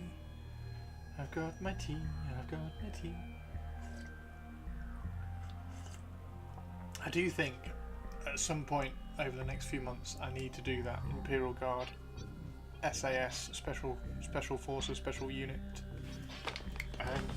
unit inspired across like the Alien and the Predator kill teams. I do need to do that. Okay, so are we going purple? Are we going purple or are we going red? I think we should go purple. I think we should go purple. So let's go purple. Let's go purple, shall we? Or do we go red?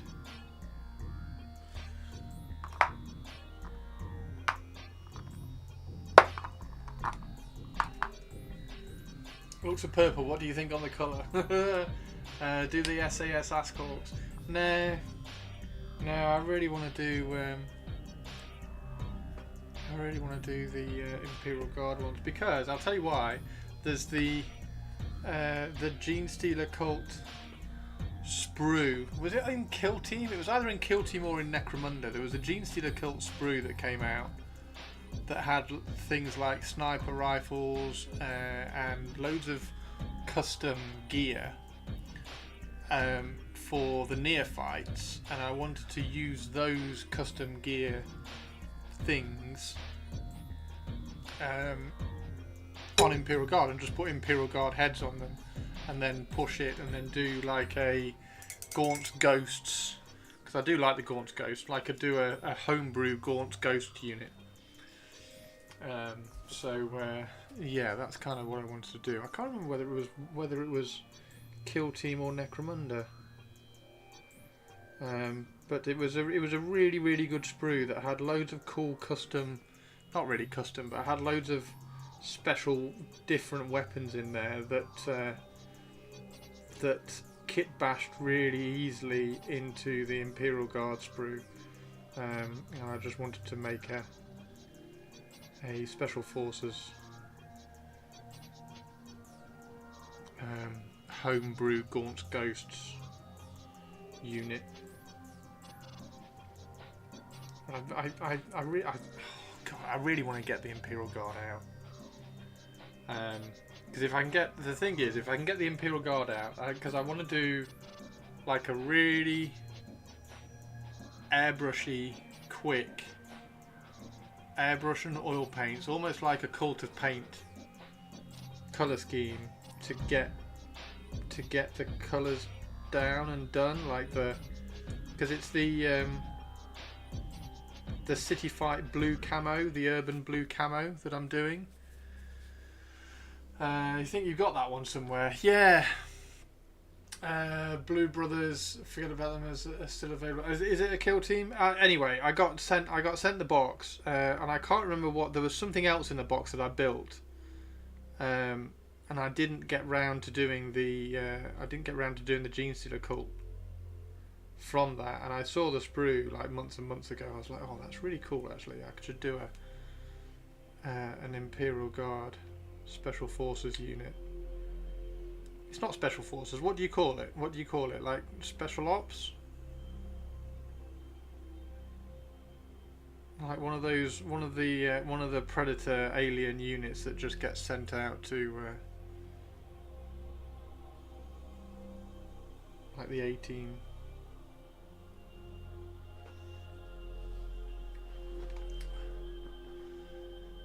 Build a kill team and only focus on it. I think I have that one somewhere. Same thing, Special Forces and Special Ops. Yeah, that kind of vibe anyway. So like just have a sniper in there, have a Billy with a massive knife. Just Gaunt Ghost it up. I need a leader, which will probably be some kind of badass commissar or something. I don't know.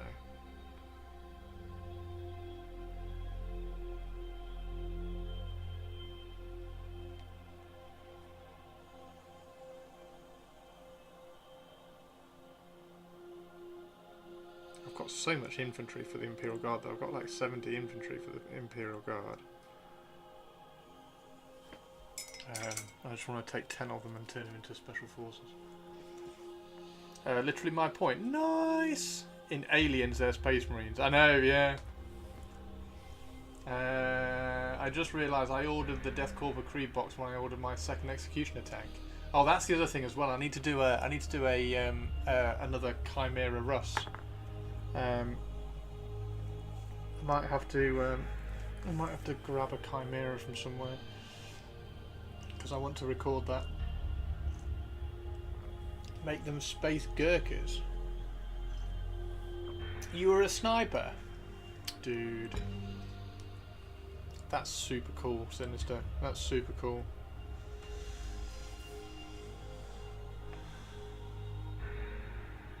Kustyugana. Kustyugana?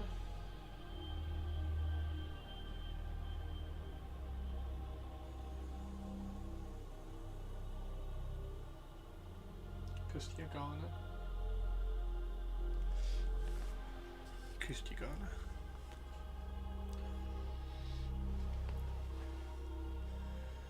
Sinister was a Swedish commando.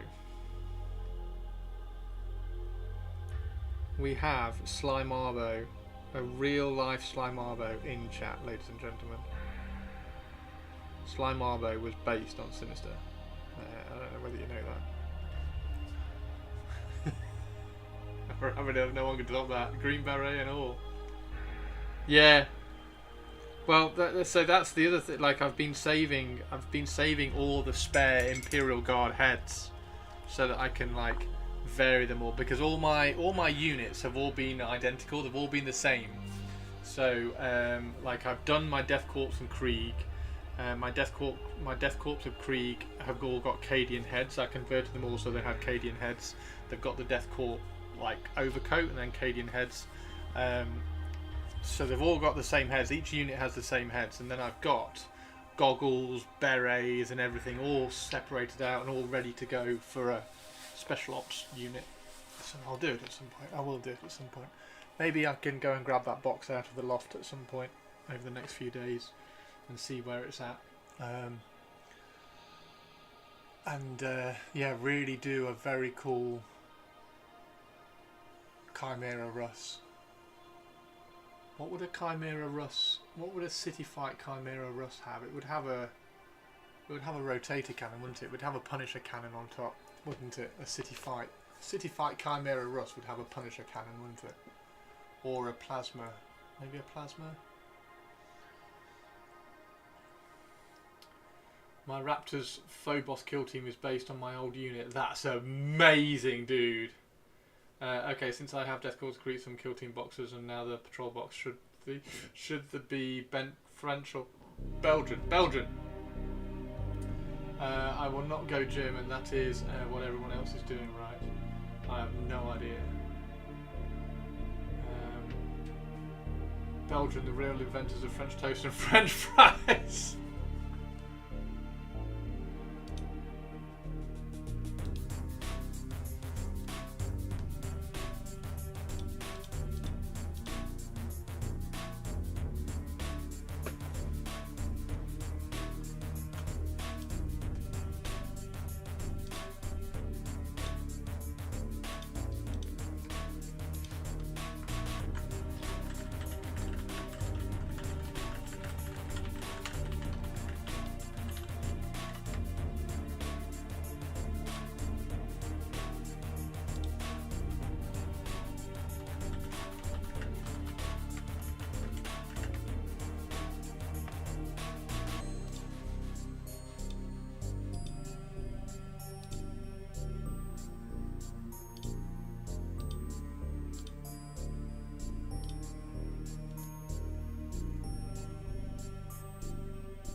So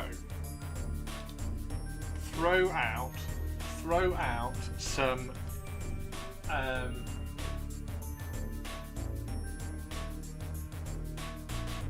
some pop culture kill teams. Throw out some pop culture kill teams. So we got the aliens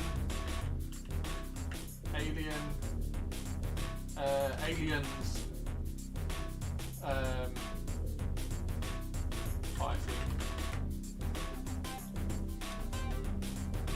Oh, there's a bloody game called Fighting. Bloody hell. Aliens, Space Marines. The Aliens Marines, there we go. Colonial Marines, that's it.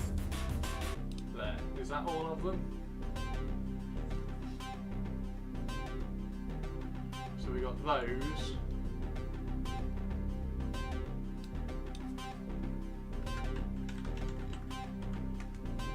We got a better picture of them. Oh, it's another fucking game. I don't want the game. I want the picture from the movie. There we go. Right, let's get that one up. So open that one. The Expendables. Dirty Dozen is a classic one. Dirty Dozen.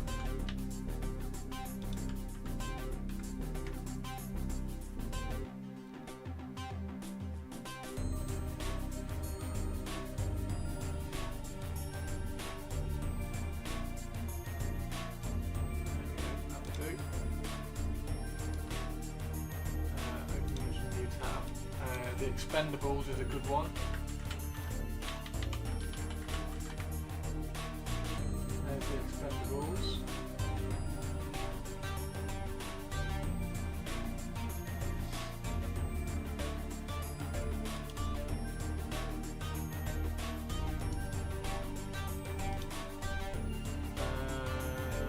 A-Team.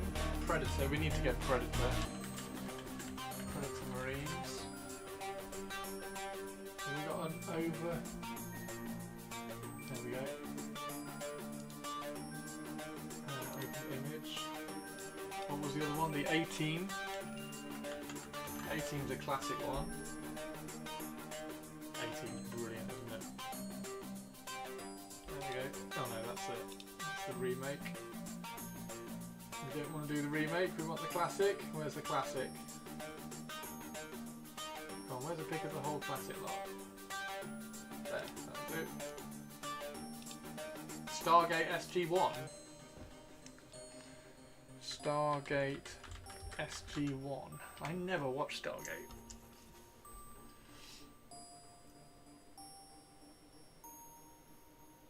That?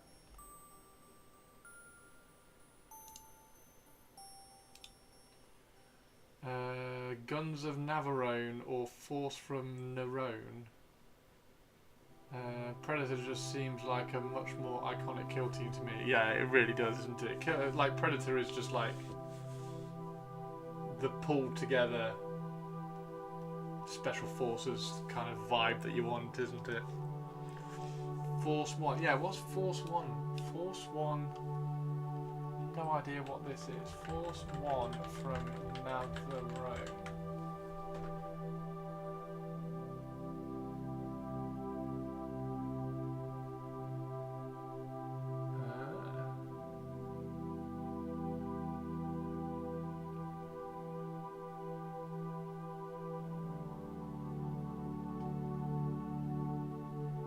Robert Shaw, Harrison Ford, we got Carl in there as well, that's cool.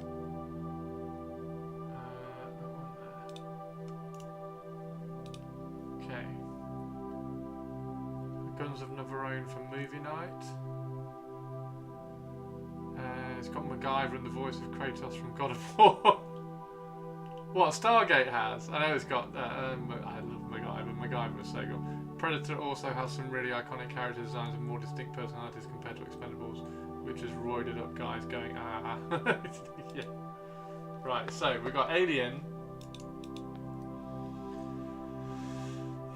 Okay. So what?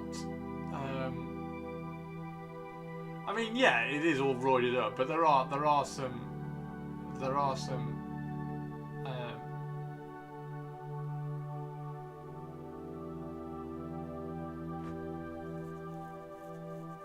classic tropes in here, aren't there? We definitely need a knife guy. This is so good.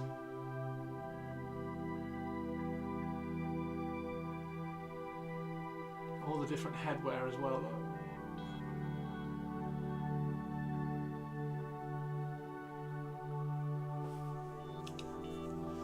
Oops.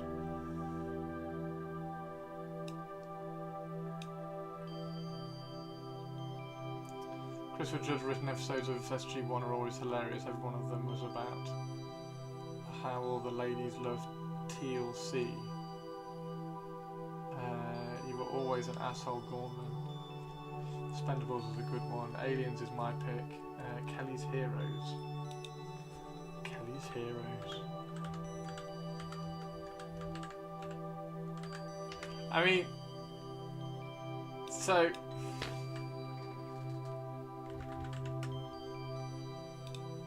that's not going to get the right one up, is it? No. No, it's because I put the wrong one. There we go. No, it's not. I knew it wasn't. I knew it wouldn't bring up the right thing. There, we need him. I need a man with no name. Oh my god, you can get a model? That's amazing. Wait, what? How much is that? That's going to be extortionate, isn't it? I need that. That's fantastic. That's fantastic. That's absolutely fantastic. The Outlaw JC Wales as well. Harry Callahan. Grog. That's amazing. Oh, I need a, that's really cool. I need a man with no name bust now. I need to paint a man with no name bust. That's brilliant. Absolutely brilliant. So I need a man with no name in the unit. I just need one. I just need one.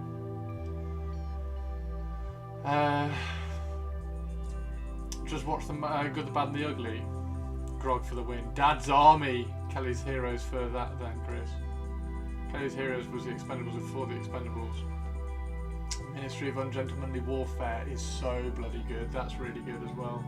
So now the question is, so the question I wanted to pose to you all, do I pull from all of these and like take an iconic, because I really like Jason Statham in this, and obviously Ronda Rousey because I'm just a weird massive Ronda Rousey fan. Do I pick like one from like do I pick from all of them, or do I do a vibe across one? I want to paint more large scale figures. I really do as well. I really do as well. I mean, fucking love this film. For a few dollars more, I mean, it's absolutely brilliant. Absolutely brilliant. I watched For a Few Dollars More twice the other day when I was feeling grumpy for something. I can't remember what it was, and I watched For a Few Dollars More because it's just so good. That's brilliant. That's absolutely brilliant. I'm sorry. That is going on. That is going on my throne. That's going on my throne list.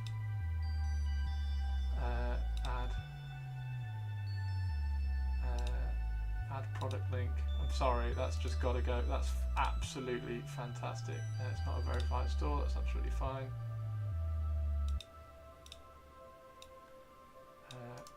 Save image. Save it to the desktop. That's fine. Where's Throne gone? There it is. Oh, so good. Absolutely brilliant. Absolutely brilliant. That's just so good. Anyway, right. Yes. So, what do I do? If you get the faces, yeah, you could just do Predator, Arnie, Eastwood, Hicks, Lee Marvin. Look that up on stream. I think that is your answer. Look what up on Steam? Inquisitor Charles Bronson, or just look up Broforce. Did you ever play Expendabros? Dude, I don't play any games, you know that. Do one spec op unit for one, then choose your next one. No, I only want one. Like if you start doing too many, or maybe he'd be better commissar. Oh, that's a good point. That's a good point. Who could be the? Yeah, oh, I don't know. I think too many people have just done like a Predator rip-off unit. So I think we use them all as inspiration and just pick and choose from each of them. Like I'd love a Vasquez. I'd absolutely love a Vasquez. Go there, dude. I'm not interested. I'm never gonna play that. I'm never gonna play that, especially for 12 quid. Action-packed, side-scrolling, run-and-gun ode to freedom. I'm never playing it. Thanks for the link, but I'm never playing. That's my problem with computer games. Like I start a computer game, I'm just like I'd rather be painting, and I just close it down.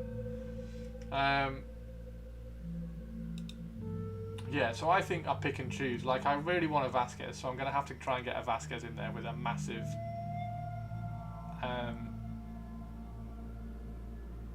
arm controlled. What would it be in 40k? What would her gun be in 40k?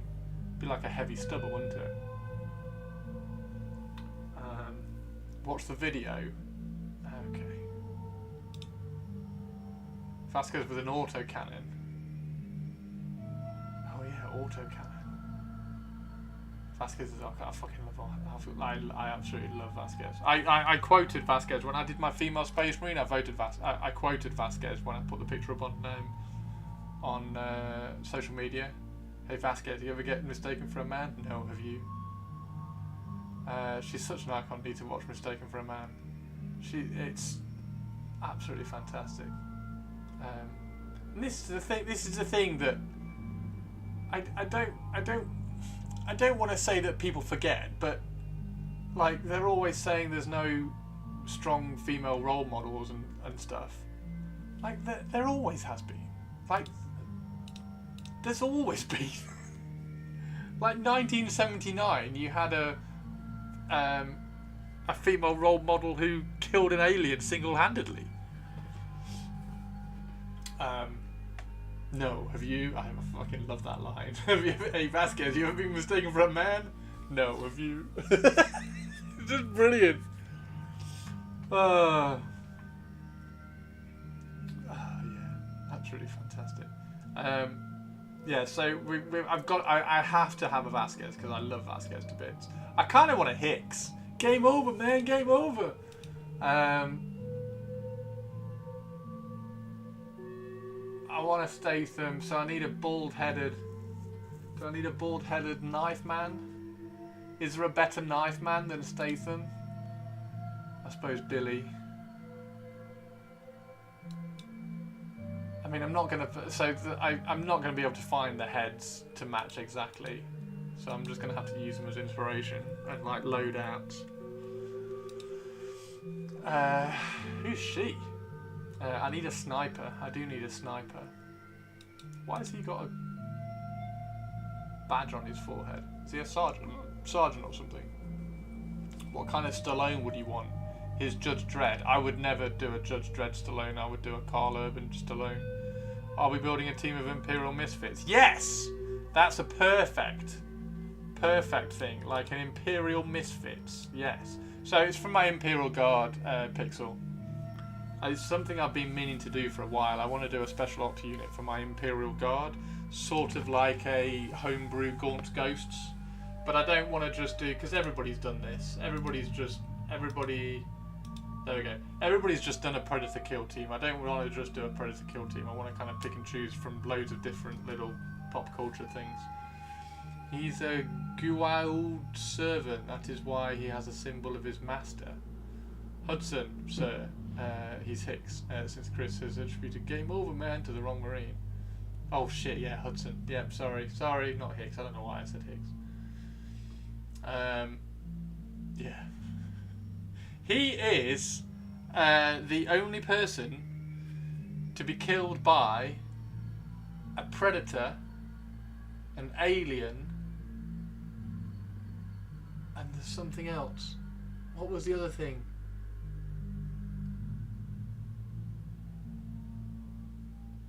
He's been killed by 3. Terminator, that's it. Terminator. He's been killed by all 3. Terminator, you fool. Don't call me a fool. Yeah. It's brilliant. He's the only person to be killed by all 3. Vascal only has 2 out of 3. Give me your claws. Fantastic. R.I.P. Bill Paxton, indeed. What a ledge. What a ledge.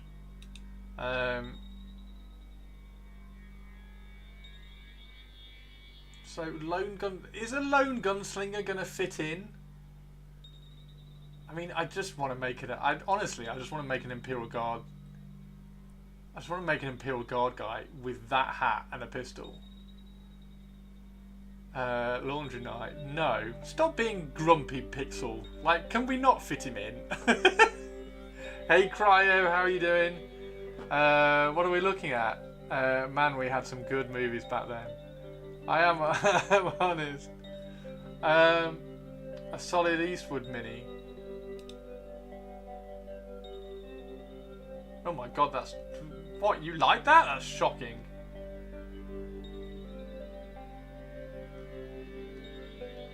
Right, anyway. You want me to lie to you? I don't know. I fucking love it. Love the man with no name. Absolutely love the man with no name. There must be a cool man with no name, 3D print I can do, just a bust. Right, anyway. I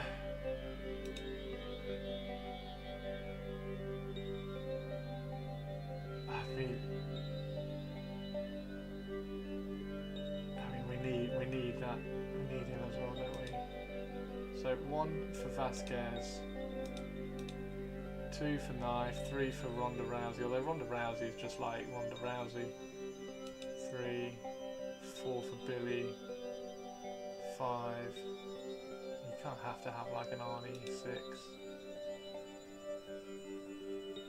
7 for Face. I've never watched that, so I don't really know. 8.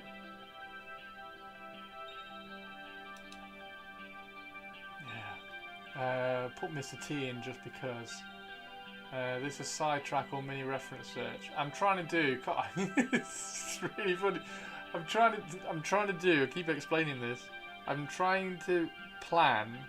Because I have an Imperial Guard, a huge Imperial Guard city fight army of like 80 Imperial Guardsmen, like a handful of tanks, loads of the heavy weapon artillery guns and stuff.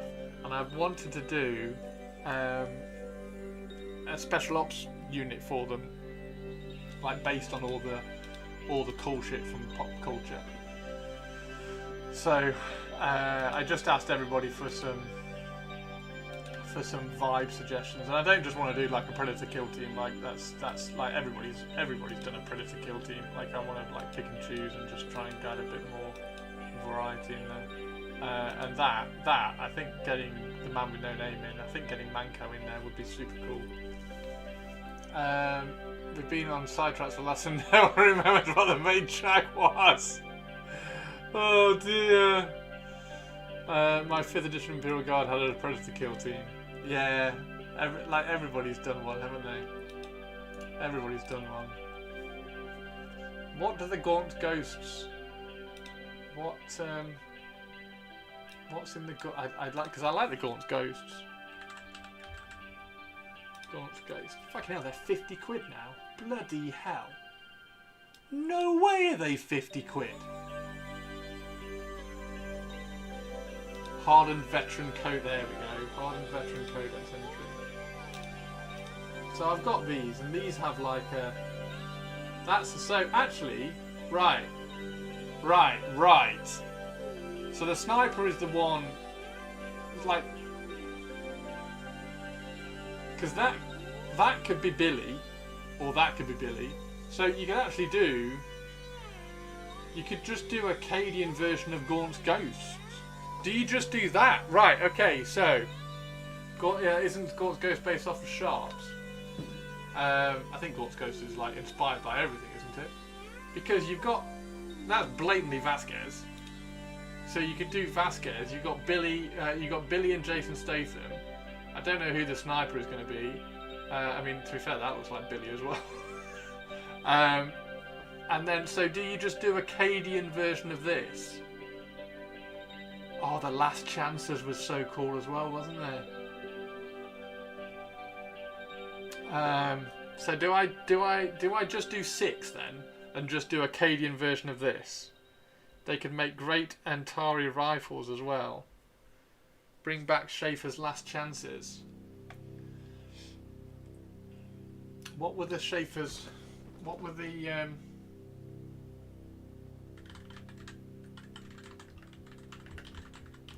What were their models? What were their? They were brilliant. I think. Did I have? God, there's loads in here. See, this is the time. This is at the time when Games Workshop just took absolute inspiration from pop culture, wasn't it? There's loads. 1, 2, 3, 4, 5, 6, 7, 8, 9, 10, 11, 12. There's 12 in there.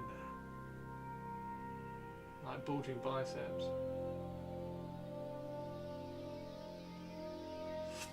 Yeah. How cool would it be if they just did those?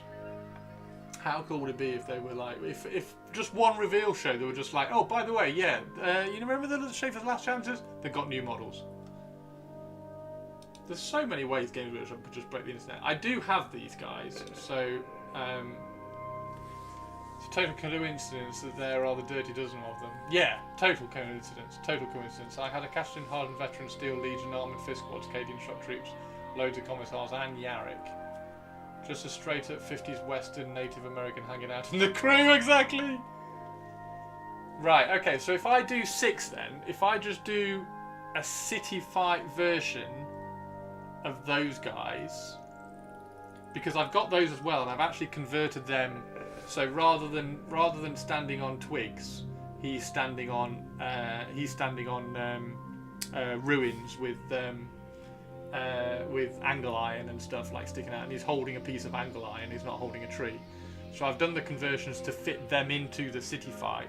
So do I do a Cadian city fight converted version of these, having already put them in the city fight terrain that I've got on my bases, or do I go and do a 10-man infantry squad that just counts as an infantry squad, or counts as maybe like a Tempestus Science squad or something, and do that? Which way do I go? What do you think? And a warrior woman from Xena. That is a great commissar model. This one, I love this one.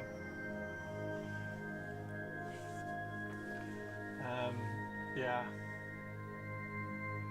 It'd be really cool to sculpt some cloaks on the wall as well. So yeah, I'm not entirely sure which way to go because I already have these. So I think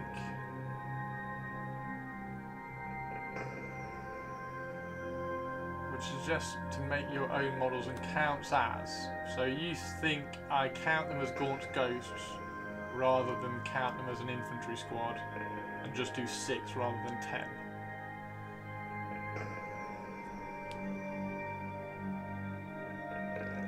Maybe I start with 6 and see how many ideas I have left. If I have ideas left for another 4, then maybe I can expand the unit.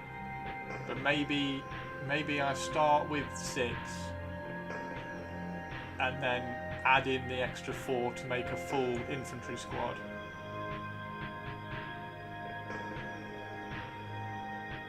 Make 10 and then you can do either. Love how they all ooze. We are the hardest mofos on the planet until one of the million things in this slaughters you shows up. Ardent veteran kill team for the win. Right, I'm gonna get that box down from the loft later then. That sounds like a really cool idea.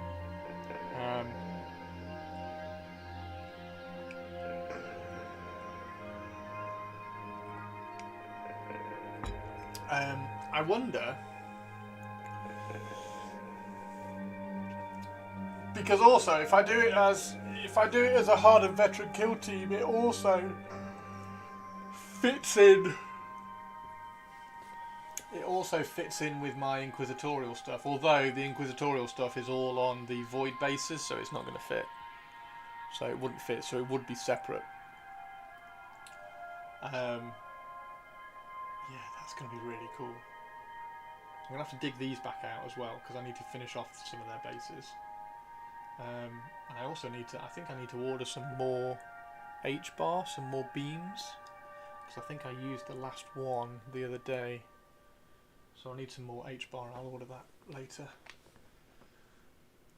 Fantastic, that's really cool. Right, give me 2 seconds, I just need a very, very quick bio break. 1 second, everybody. Well, 2 seconds.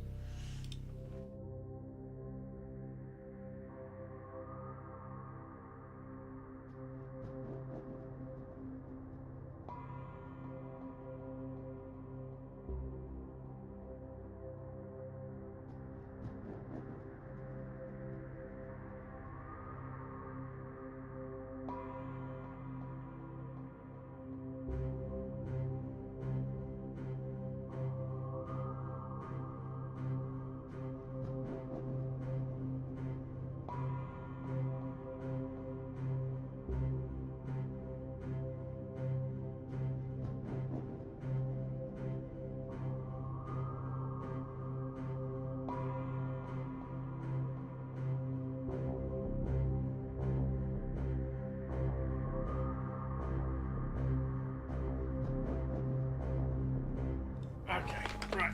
Hey Squeezel, how are you doing? How are you doing?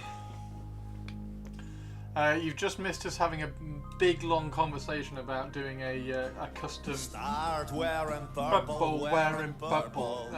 Big conversation about doing a custom Gaunt Ghosts unit for my Imperial Guard City Fight army. How are you doing?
Are there any Sisters of Battle transfer sheets?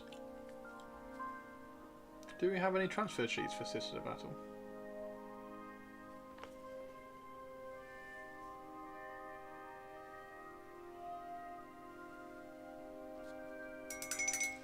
Question. Looking at my destroyers and thinking perhaps... Destroyers? What destroyers? Perhaps Fireside style Ash would work... Wait, what? Fireside... What destroyers and what's Fireside style Ash? Since they are Dark Angels, immersive, or would that break you out of it? Wait, what?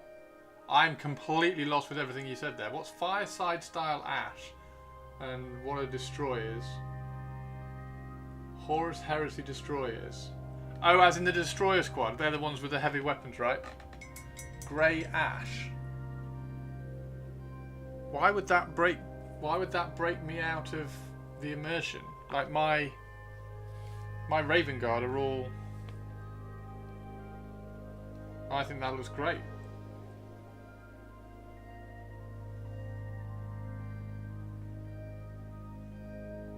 Grey white. I think that sounds really cool. I'd do it.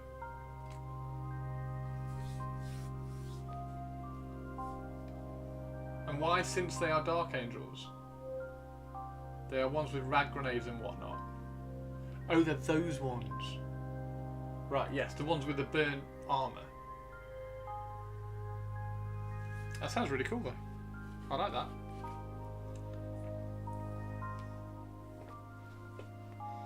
That sounds really good. It'll fit just about anything. Yeah! Because I was trying to overthink my Raven Guard basing, and I was like, well, they're not going to be stealthy Raven Guard in a white desert. But actually it just works. Like, aesthetically it fits better than having dark basing. And I stopped trying to justify in my head how it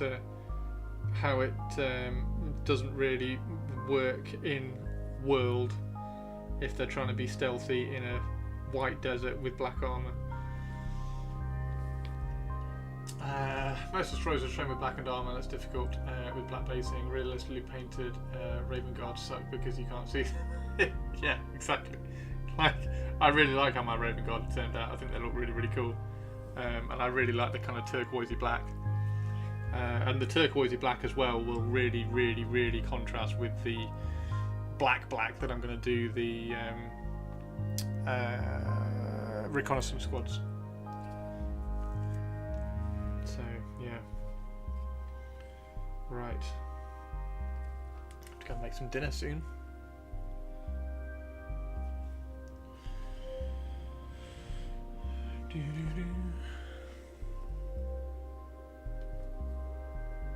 What's everybody having for dinner? I've got jacket potatoes in the oven, and I'm going to swap some boxes around tonight, seeing as you've all reminded me to do a Imperial Guard kill team.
Also, I could use that to infer this unit of Dark Angels might have become the Star Phantoms. Chapter icon is the same as the Dark Angels Dreadwing. The Star Phantoms.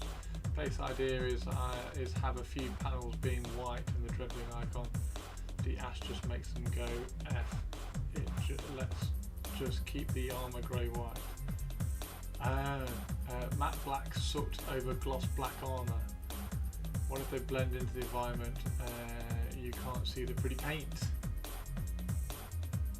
because they're supposed to be very stealthy tactical commando. Yeah, exactly. Yeah, it just ends up being like a blob, doesn't it? So you do need some sort of contrast to the bases, and you just have to spend the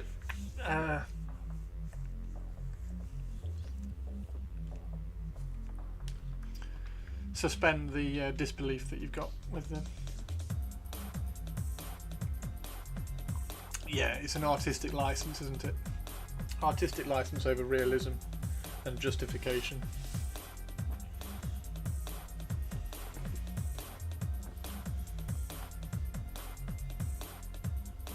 Could also do ceramite grey chipping to show destroyer paintwear.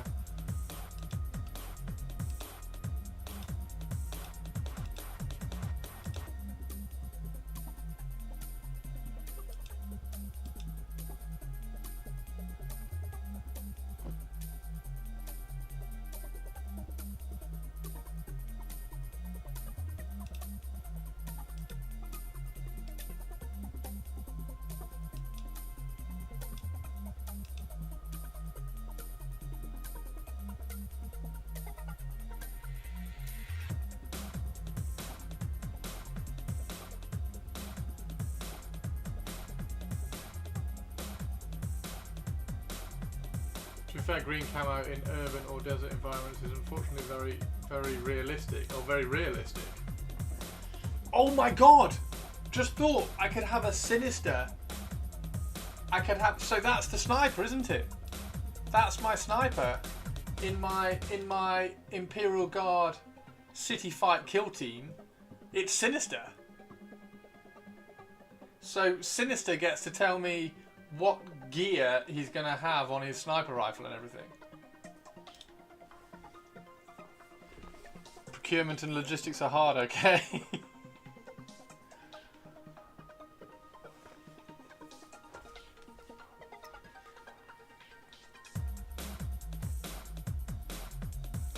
That's really cool.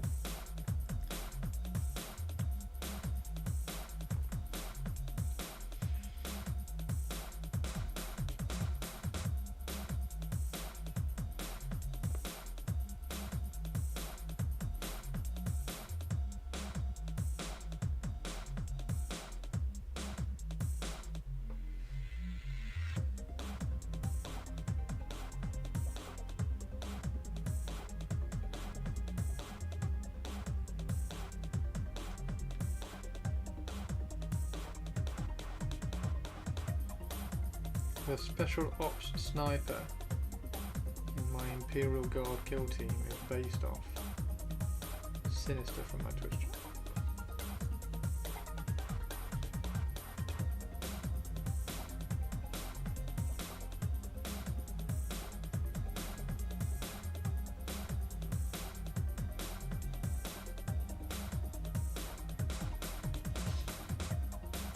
Okay, so my headcannon just crashed and burned. Why? What happened? Is that good or bad? I don't know. I'm not sure I'm reading that particularly accurately.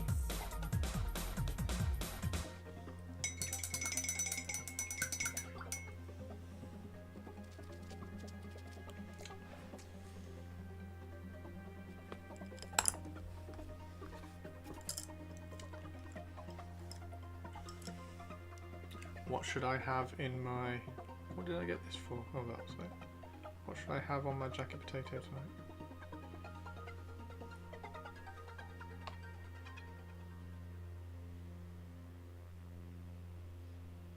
Well, actually, how many of you in Twitch chat like beans and cheese on your jacket potato?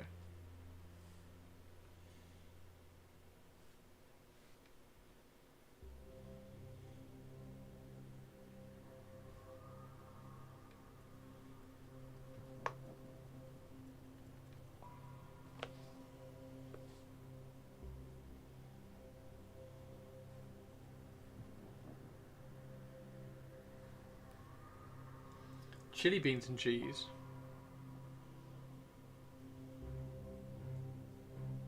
See, I'm just a sucker for tuna and cheese on my jackets.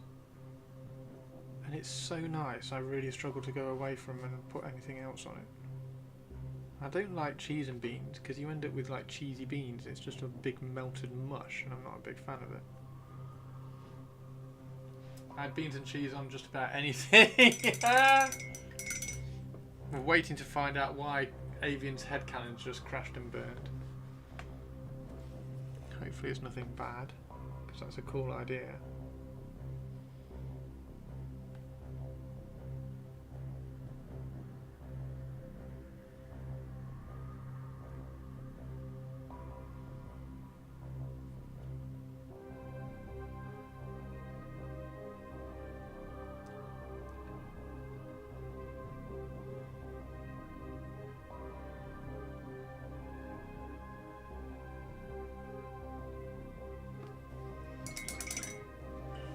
Oh, here we go. Star Phantoms were set up to kill Xenos during the Sentinel founding.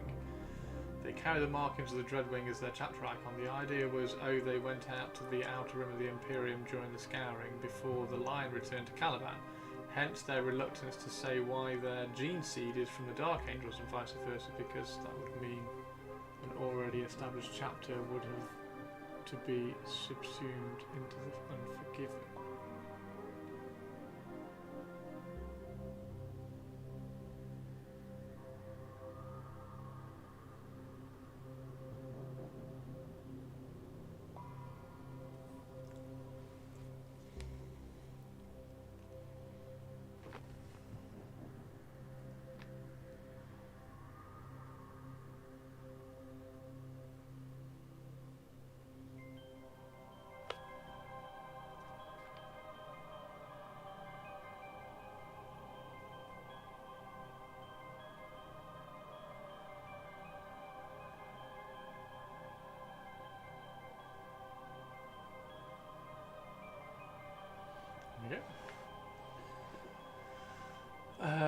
It's that they were founded way later. Other chapters with the same name have had multiple foundings, different chapters potentially sharing the name. Shorter AV in the timeline does not support it.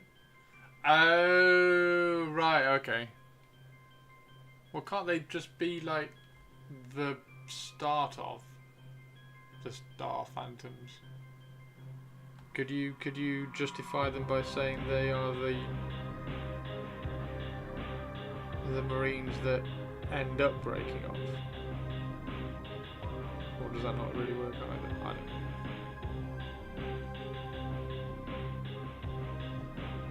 See, that's my thing on all this homebrew stuff.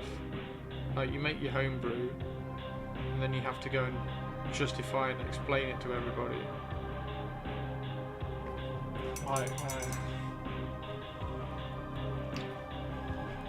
It doesn't seem to carry as much weight. I don't know.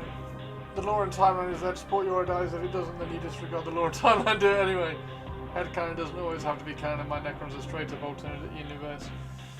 Yeah, like it's that's one of the reasons why I kind of drifted away from the Dark Pharaons, because like I couldn't like keep telling the Dark Pharaon story every time somebody saw them. So I just like, I think I prefer taking little parts of the story. I don't know what I like.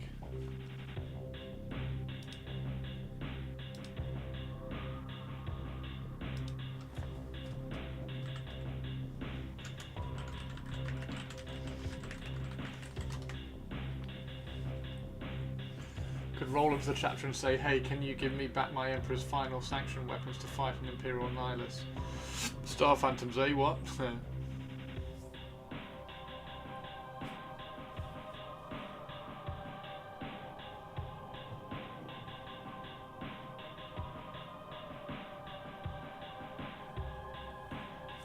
Taking things from the lore and making it into models, but won't let the lore prevent me from doing something I want to do.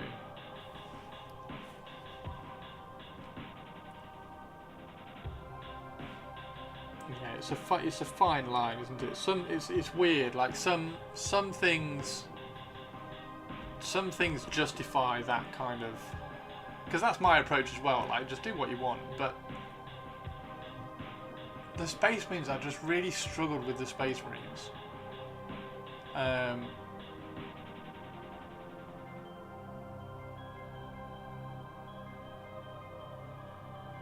To sort of have to tell the story every time, to not justify, but to explain what sculpting I'd done with the Dark Pharaons. Like, it's a weird one. And if you're comfortable, I mean, it's just me not being comfortable with that and not being like satisfied. Like, if you're satisfied, like that person who did all the LGBTQTRS things, Marines with all the different colours and everything, like if you're satisfied doing that, then that's really cool.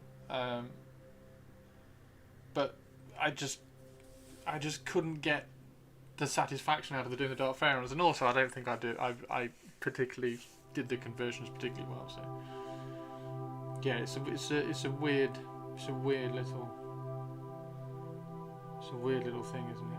If you're comfortable, it's not even comfortable. If you're satisfied within yourself, that you just go, oh yeah, it's a unit of Carcharodons that painted themselves orange because they were on an orange moon. They were on a mission on an orange moon, and they really needed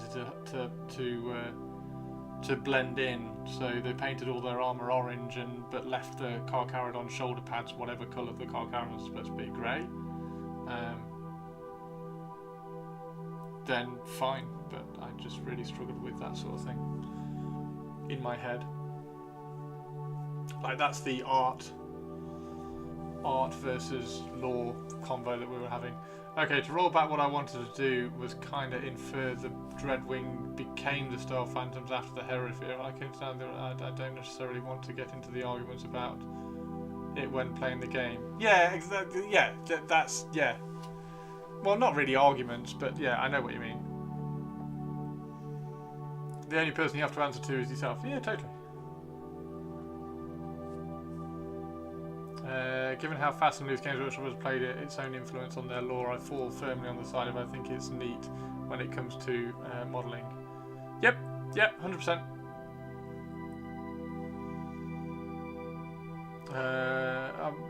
I might as well just say, hey, I wanted to do white plates on my Marines. Exactly. Like, yeah, if you just justify it yourself like that.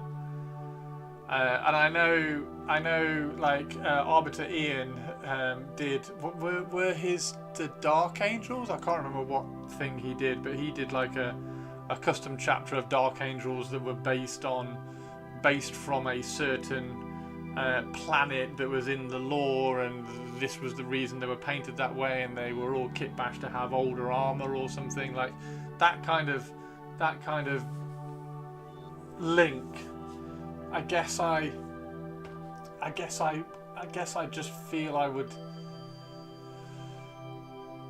not get tired, but just like feel the necessity to have to explain it every time. Like, oh yeah, I've done this, but this is why. Like me doing the Raven Guard like I'm doing now with like the Deliverer Dreadnought and things. Like, you can see that and visually go, oh, that's a Deliverer Dreadnought, that's a really cool idea. Like, what if the Deliverers had Dreadnoughts? That was what it would look like. That sort of thing. Yeah. It's such a fine line. It's a really fine line. And obviously, it's your hobby, do what you like. But you have to justify it to yourself. And as long as you're happy justifying it to yourself, then it's all cool. It allowed me to untangle things. Exactly. Yeah, that's the main. Like, if you, that's one of the things why I like Twitch streaming, because I can bounce ideas off stream, and then you can almost like, once you've explained it to somebody, you can see how you feel about having explained it to somebody, and decide whether you like it or not, or whether you're comfortable with it or not. And like Sinister says, like Sinister likes taking things from the lore and making it into the models, but it won't let the lore prevent me from doing something I want to do. Like the Imperial Guard Special Ops unit, which I want to convert up, has no real relevance in the lore at all. It's just like, oh yeah, well that's a Special Ops unit, and you can kind of see that when you put them on the board. You can see it's an Imperial Guard unit, infantry unit, that is clearly a Special Ops unit, because they're all varied and different. Or if you did them as Gaunt's Ghosts, you can just say they're the Gaunt's Ghosts, they're my versions of the Gaunt's Ghosts, and you can see that as well. But having to kind of, I don't know whether Space Marines, in my head, I hold them to a higher level of lore, no, story, a higher level of, I don't know. Maybe I hold Space Marines to a higher level of something in my head that I can't quite get the word out for.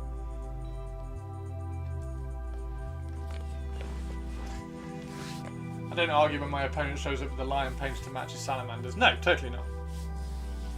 No.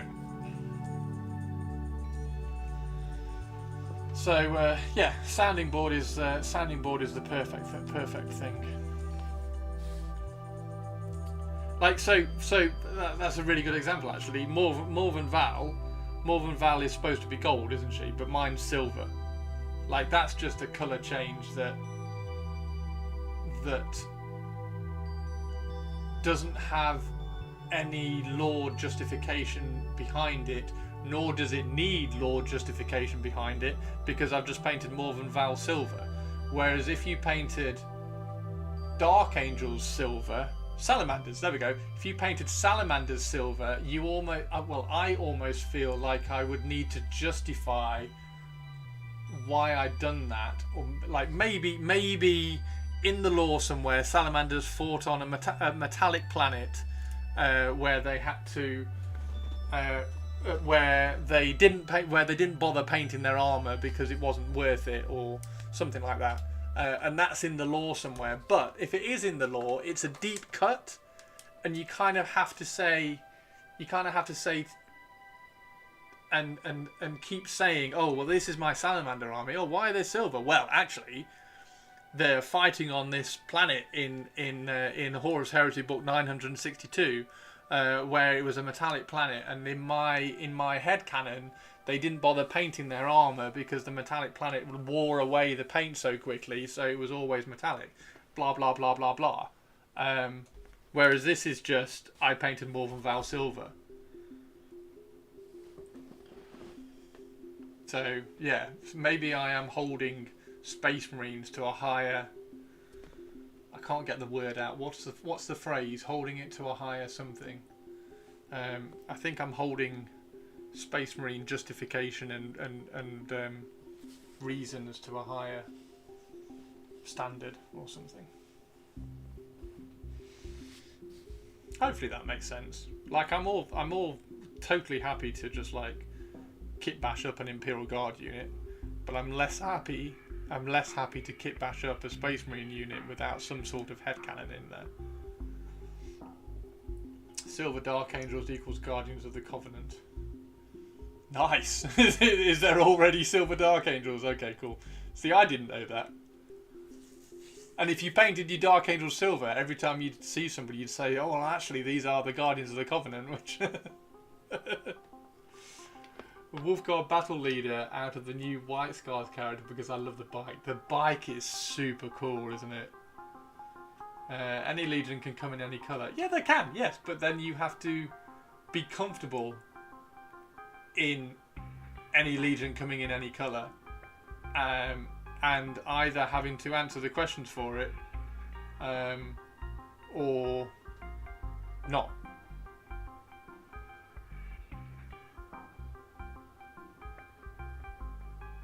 Different levels of lore to answer a question might be a way to go depending on who you want to talk to. That's cool, yeah.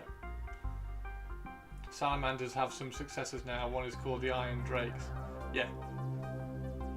I mean, maybe the answer is it's just a variation. Maybe the only answer or the only thing you need to say is this is a chapter variation on Dark Angels based on a colour scheme that was in a book. Maybe it's just something like that. You don't need to go any further. So yeah, maybe it's just different levels of lore depending on who you talk to. It's a homebrew successor is always a valid response. It is always a valid response. But like I said with the Dark Pharaohs, I wasn't satisfied with it. It wasn't just didn't sit well with me. Like, it's a homebrew successor, I just didn't like it.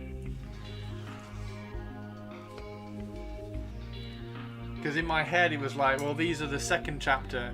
This is the lost second chapter, and they were lost because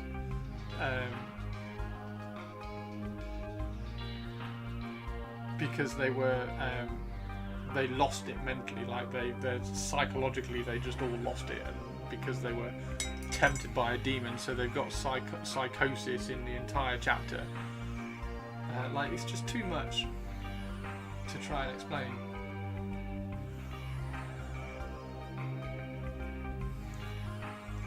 You don't have to justify not liking the Dark Pharaohs to anyone. That goes both ways. You only answer to yourself. Yep, 100%. And I didn't like my answer. I think ultimately I just didn't like my answer. I love making homebrew successors. 3 out of my 4 Space Marine armies are homebrew. Yeah, 100%. 100% is fine.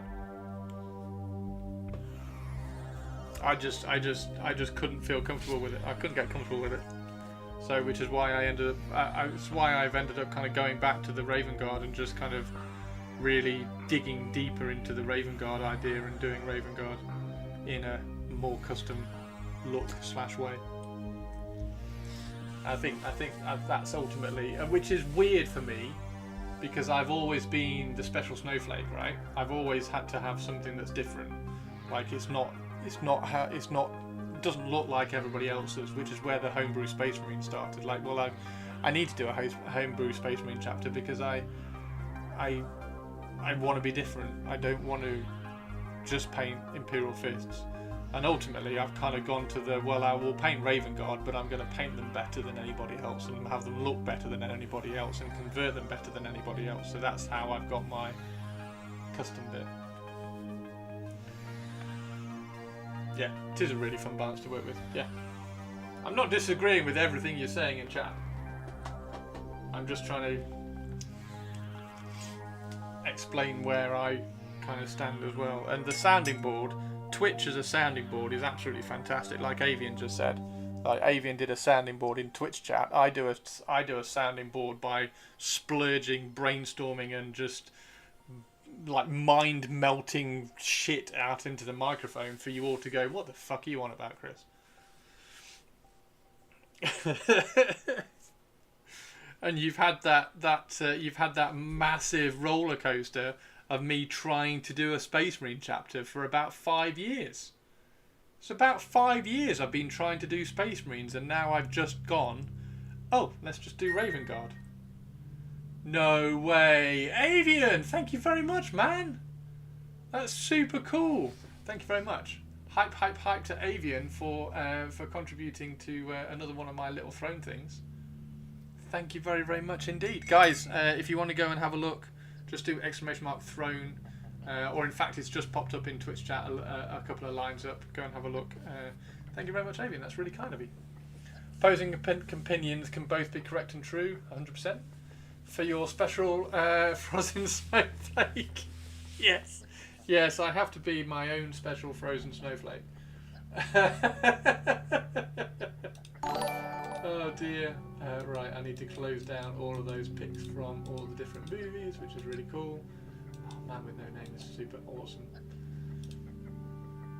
There we go. What did I miss? Did I miss somebody subscribing? Thank you very much. If you subscribed, it's not showing up on Twitch chat, so maybe that was a YouTube subscription. Thank you very much. Thank you very much for YouTube sub. Current homebrew chapters are the Umbral Drakes. Imagine salamanders with the aesthetic of Dark Angel's Radiant Wings. Dark Angel successors that are the war crime experts, Lords of Thunder. Technically not my own, but they're basically Vietnam Marines. Wow, okay. Super cool. Right, so I'm going to finish up. God, she looks good. We're going to have to start all the silver. So we're going to have to start kind of going through and putting in all the silver blends and the highlights and the softens back and things. But things like this here, we need to do some transitions to darkness in certain areas. Like this needs like a little bit of a transition darkness here, so we need to glaze that down like that. So this is one thing that we need to start doing across all this armour, glazing some interest into the metallics.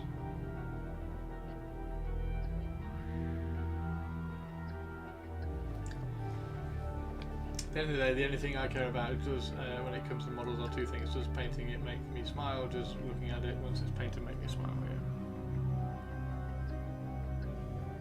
Yeah, and the Dark Pharaons ultimately didn't make me smile. Sadly, the Chapter Master did. The Chapter Master was cool. I like the Chapter Master, and he's going to have to be either converted up for the Raven Guard or tweaked for the Raven Guard. Right.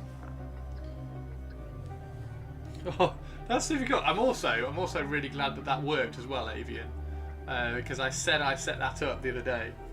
Then put the Chapter Master on the plinth in your cabinet. Yeah, true. So yeah, I said I'd sorted that the other day, but obviously nobody had contributed since. So at least I'm glad that it actually worked. After saying all that.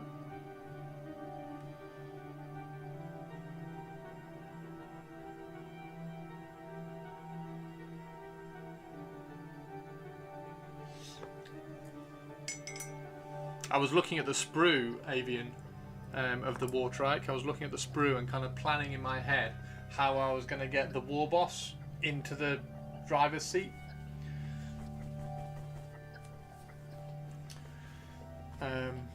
So yeah, I'm mentally planning how I'm going to do that, and then obviously paint it up for Golden Demon, which will be cool. Right, I'm going to go make some tuna, I think, for my Spuddy jacket. And also 2 hours time we've got Bullet Train, which is going to be super exciting. That's going to be really nice.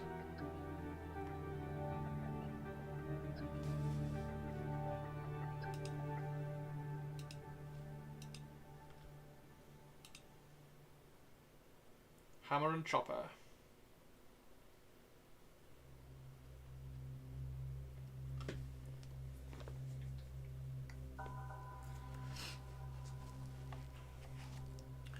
Right, is anybody on for us to raid?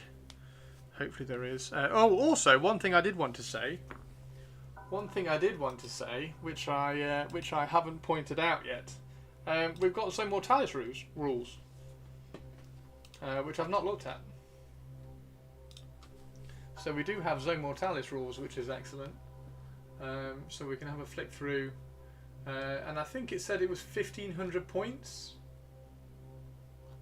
I don't know whether it says in here that that's the recommended army size, but it says in the article 1,500 point armies for Zone Mortalis. So when I said I was going to do my Dark Angels as a Zone Mortalis boarding party, so I now need to think. I now need to write a 1,500 point Dark Angel Zone Mortalis battle force, which should be quite cool to see what that looks like, particularly if the breaches are coming out, because if breaches come out in the reveal show, then the breaches will go into the Dark Angel force, because I'm going to keep the Raven Guard and the Night Lords a bit more as a battlefield force, so that'll be fun. Stream gallery first, give me your opinion. I mean, my opinion is going to be that it looks pretty fucking cool, I would imagine. Stream gallery before logging, Chris. Holy shit. Yeah, this is looking really good, isn't it? This is looking really cool.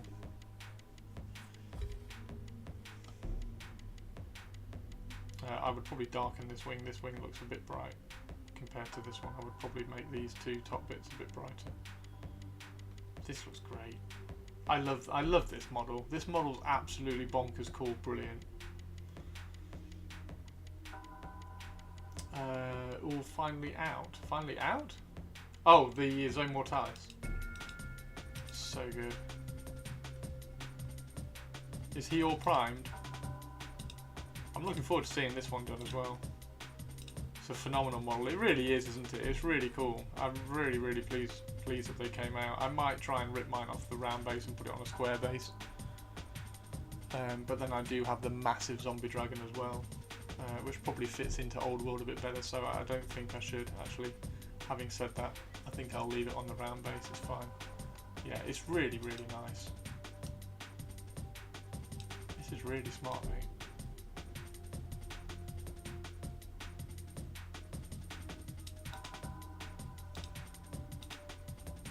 Purples are really cool.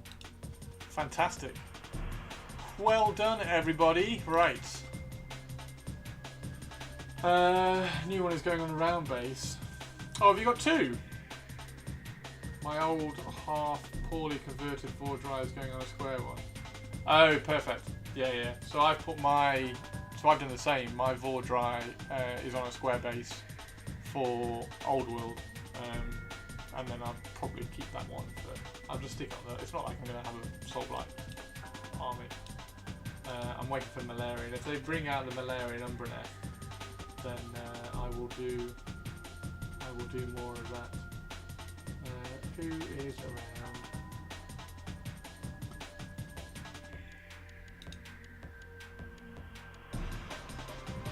Soul Blight is my main AOS collection.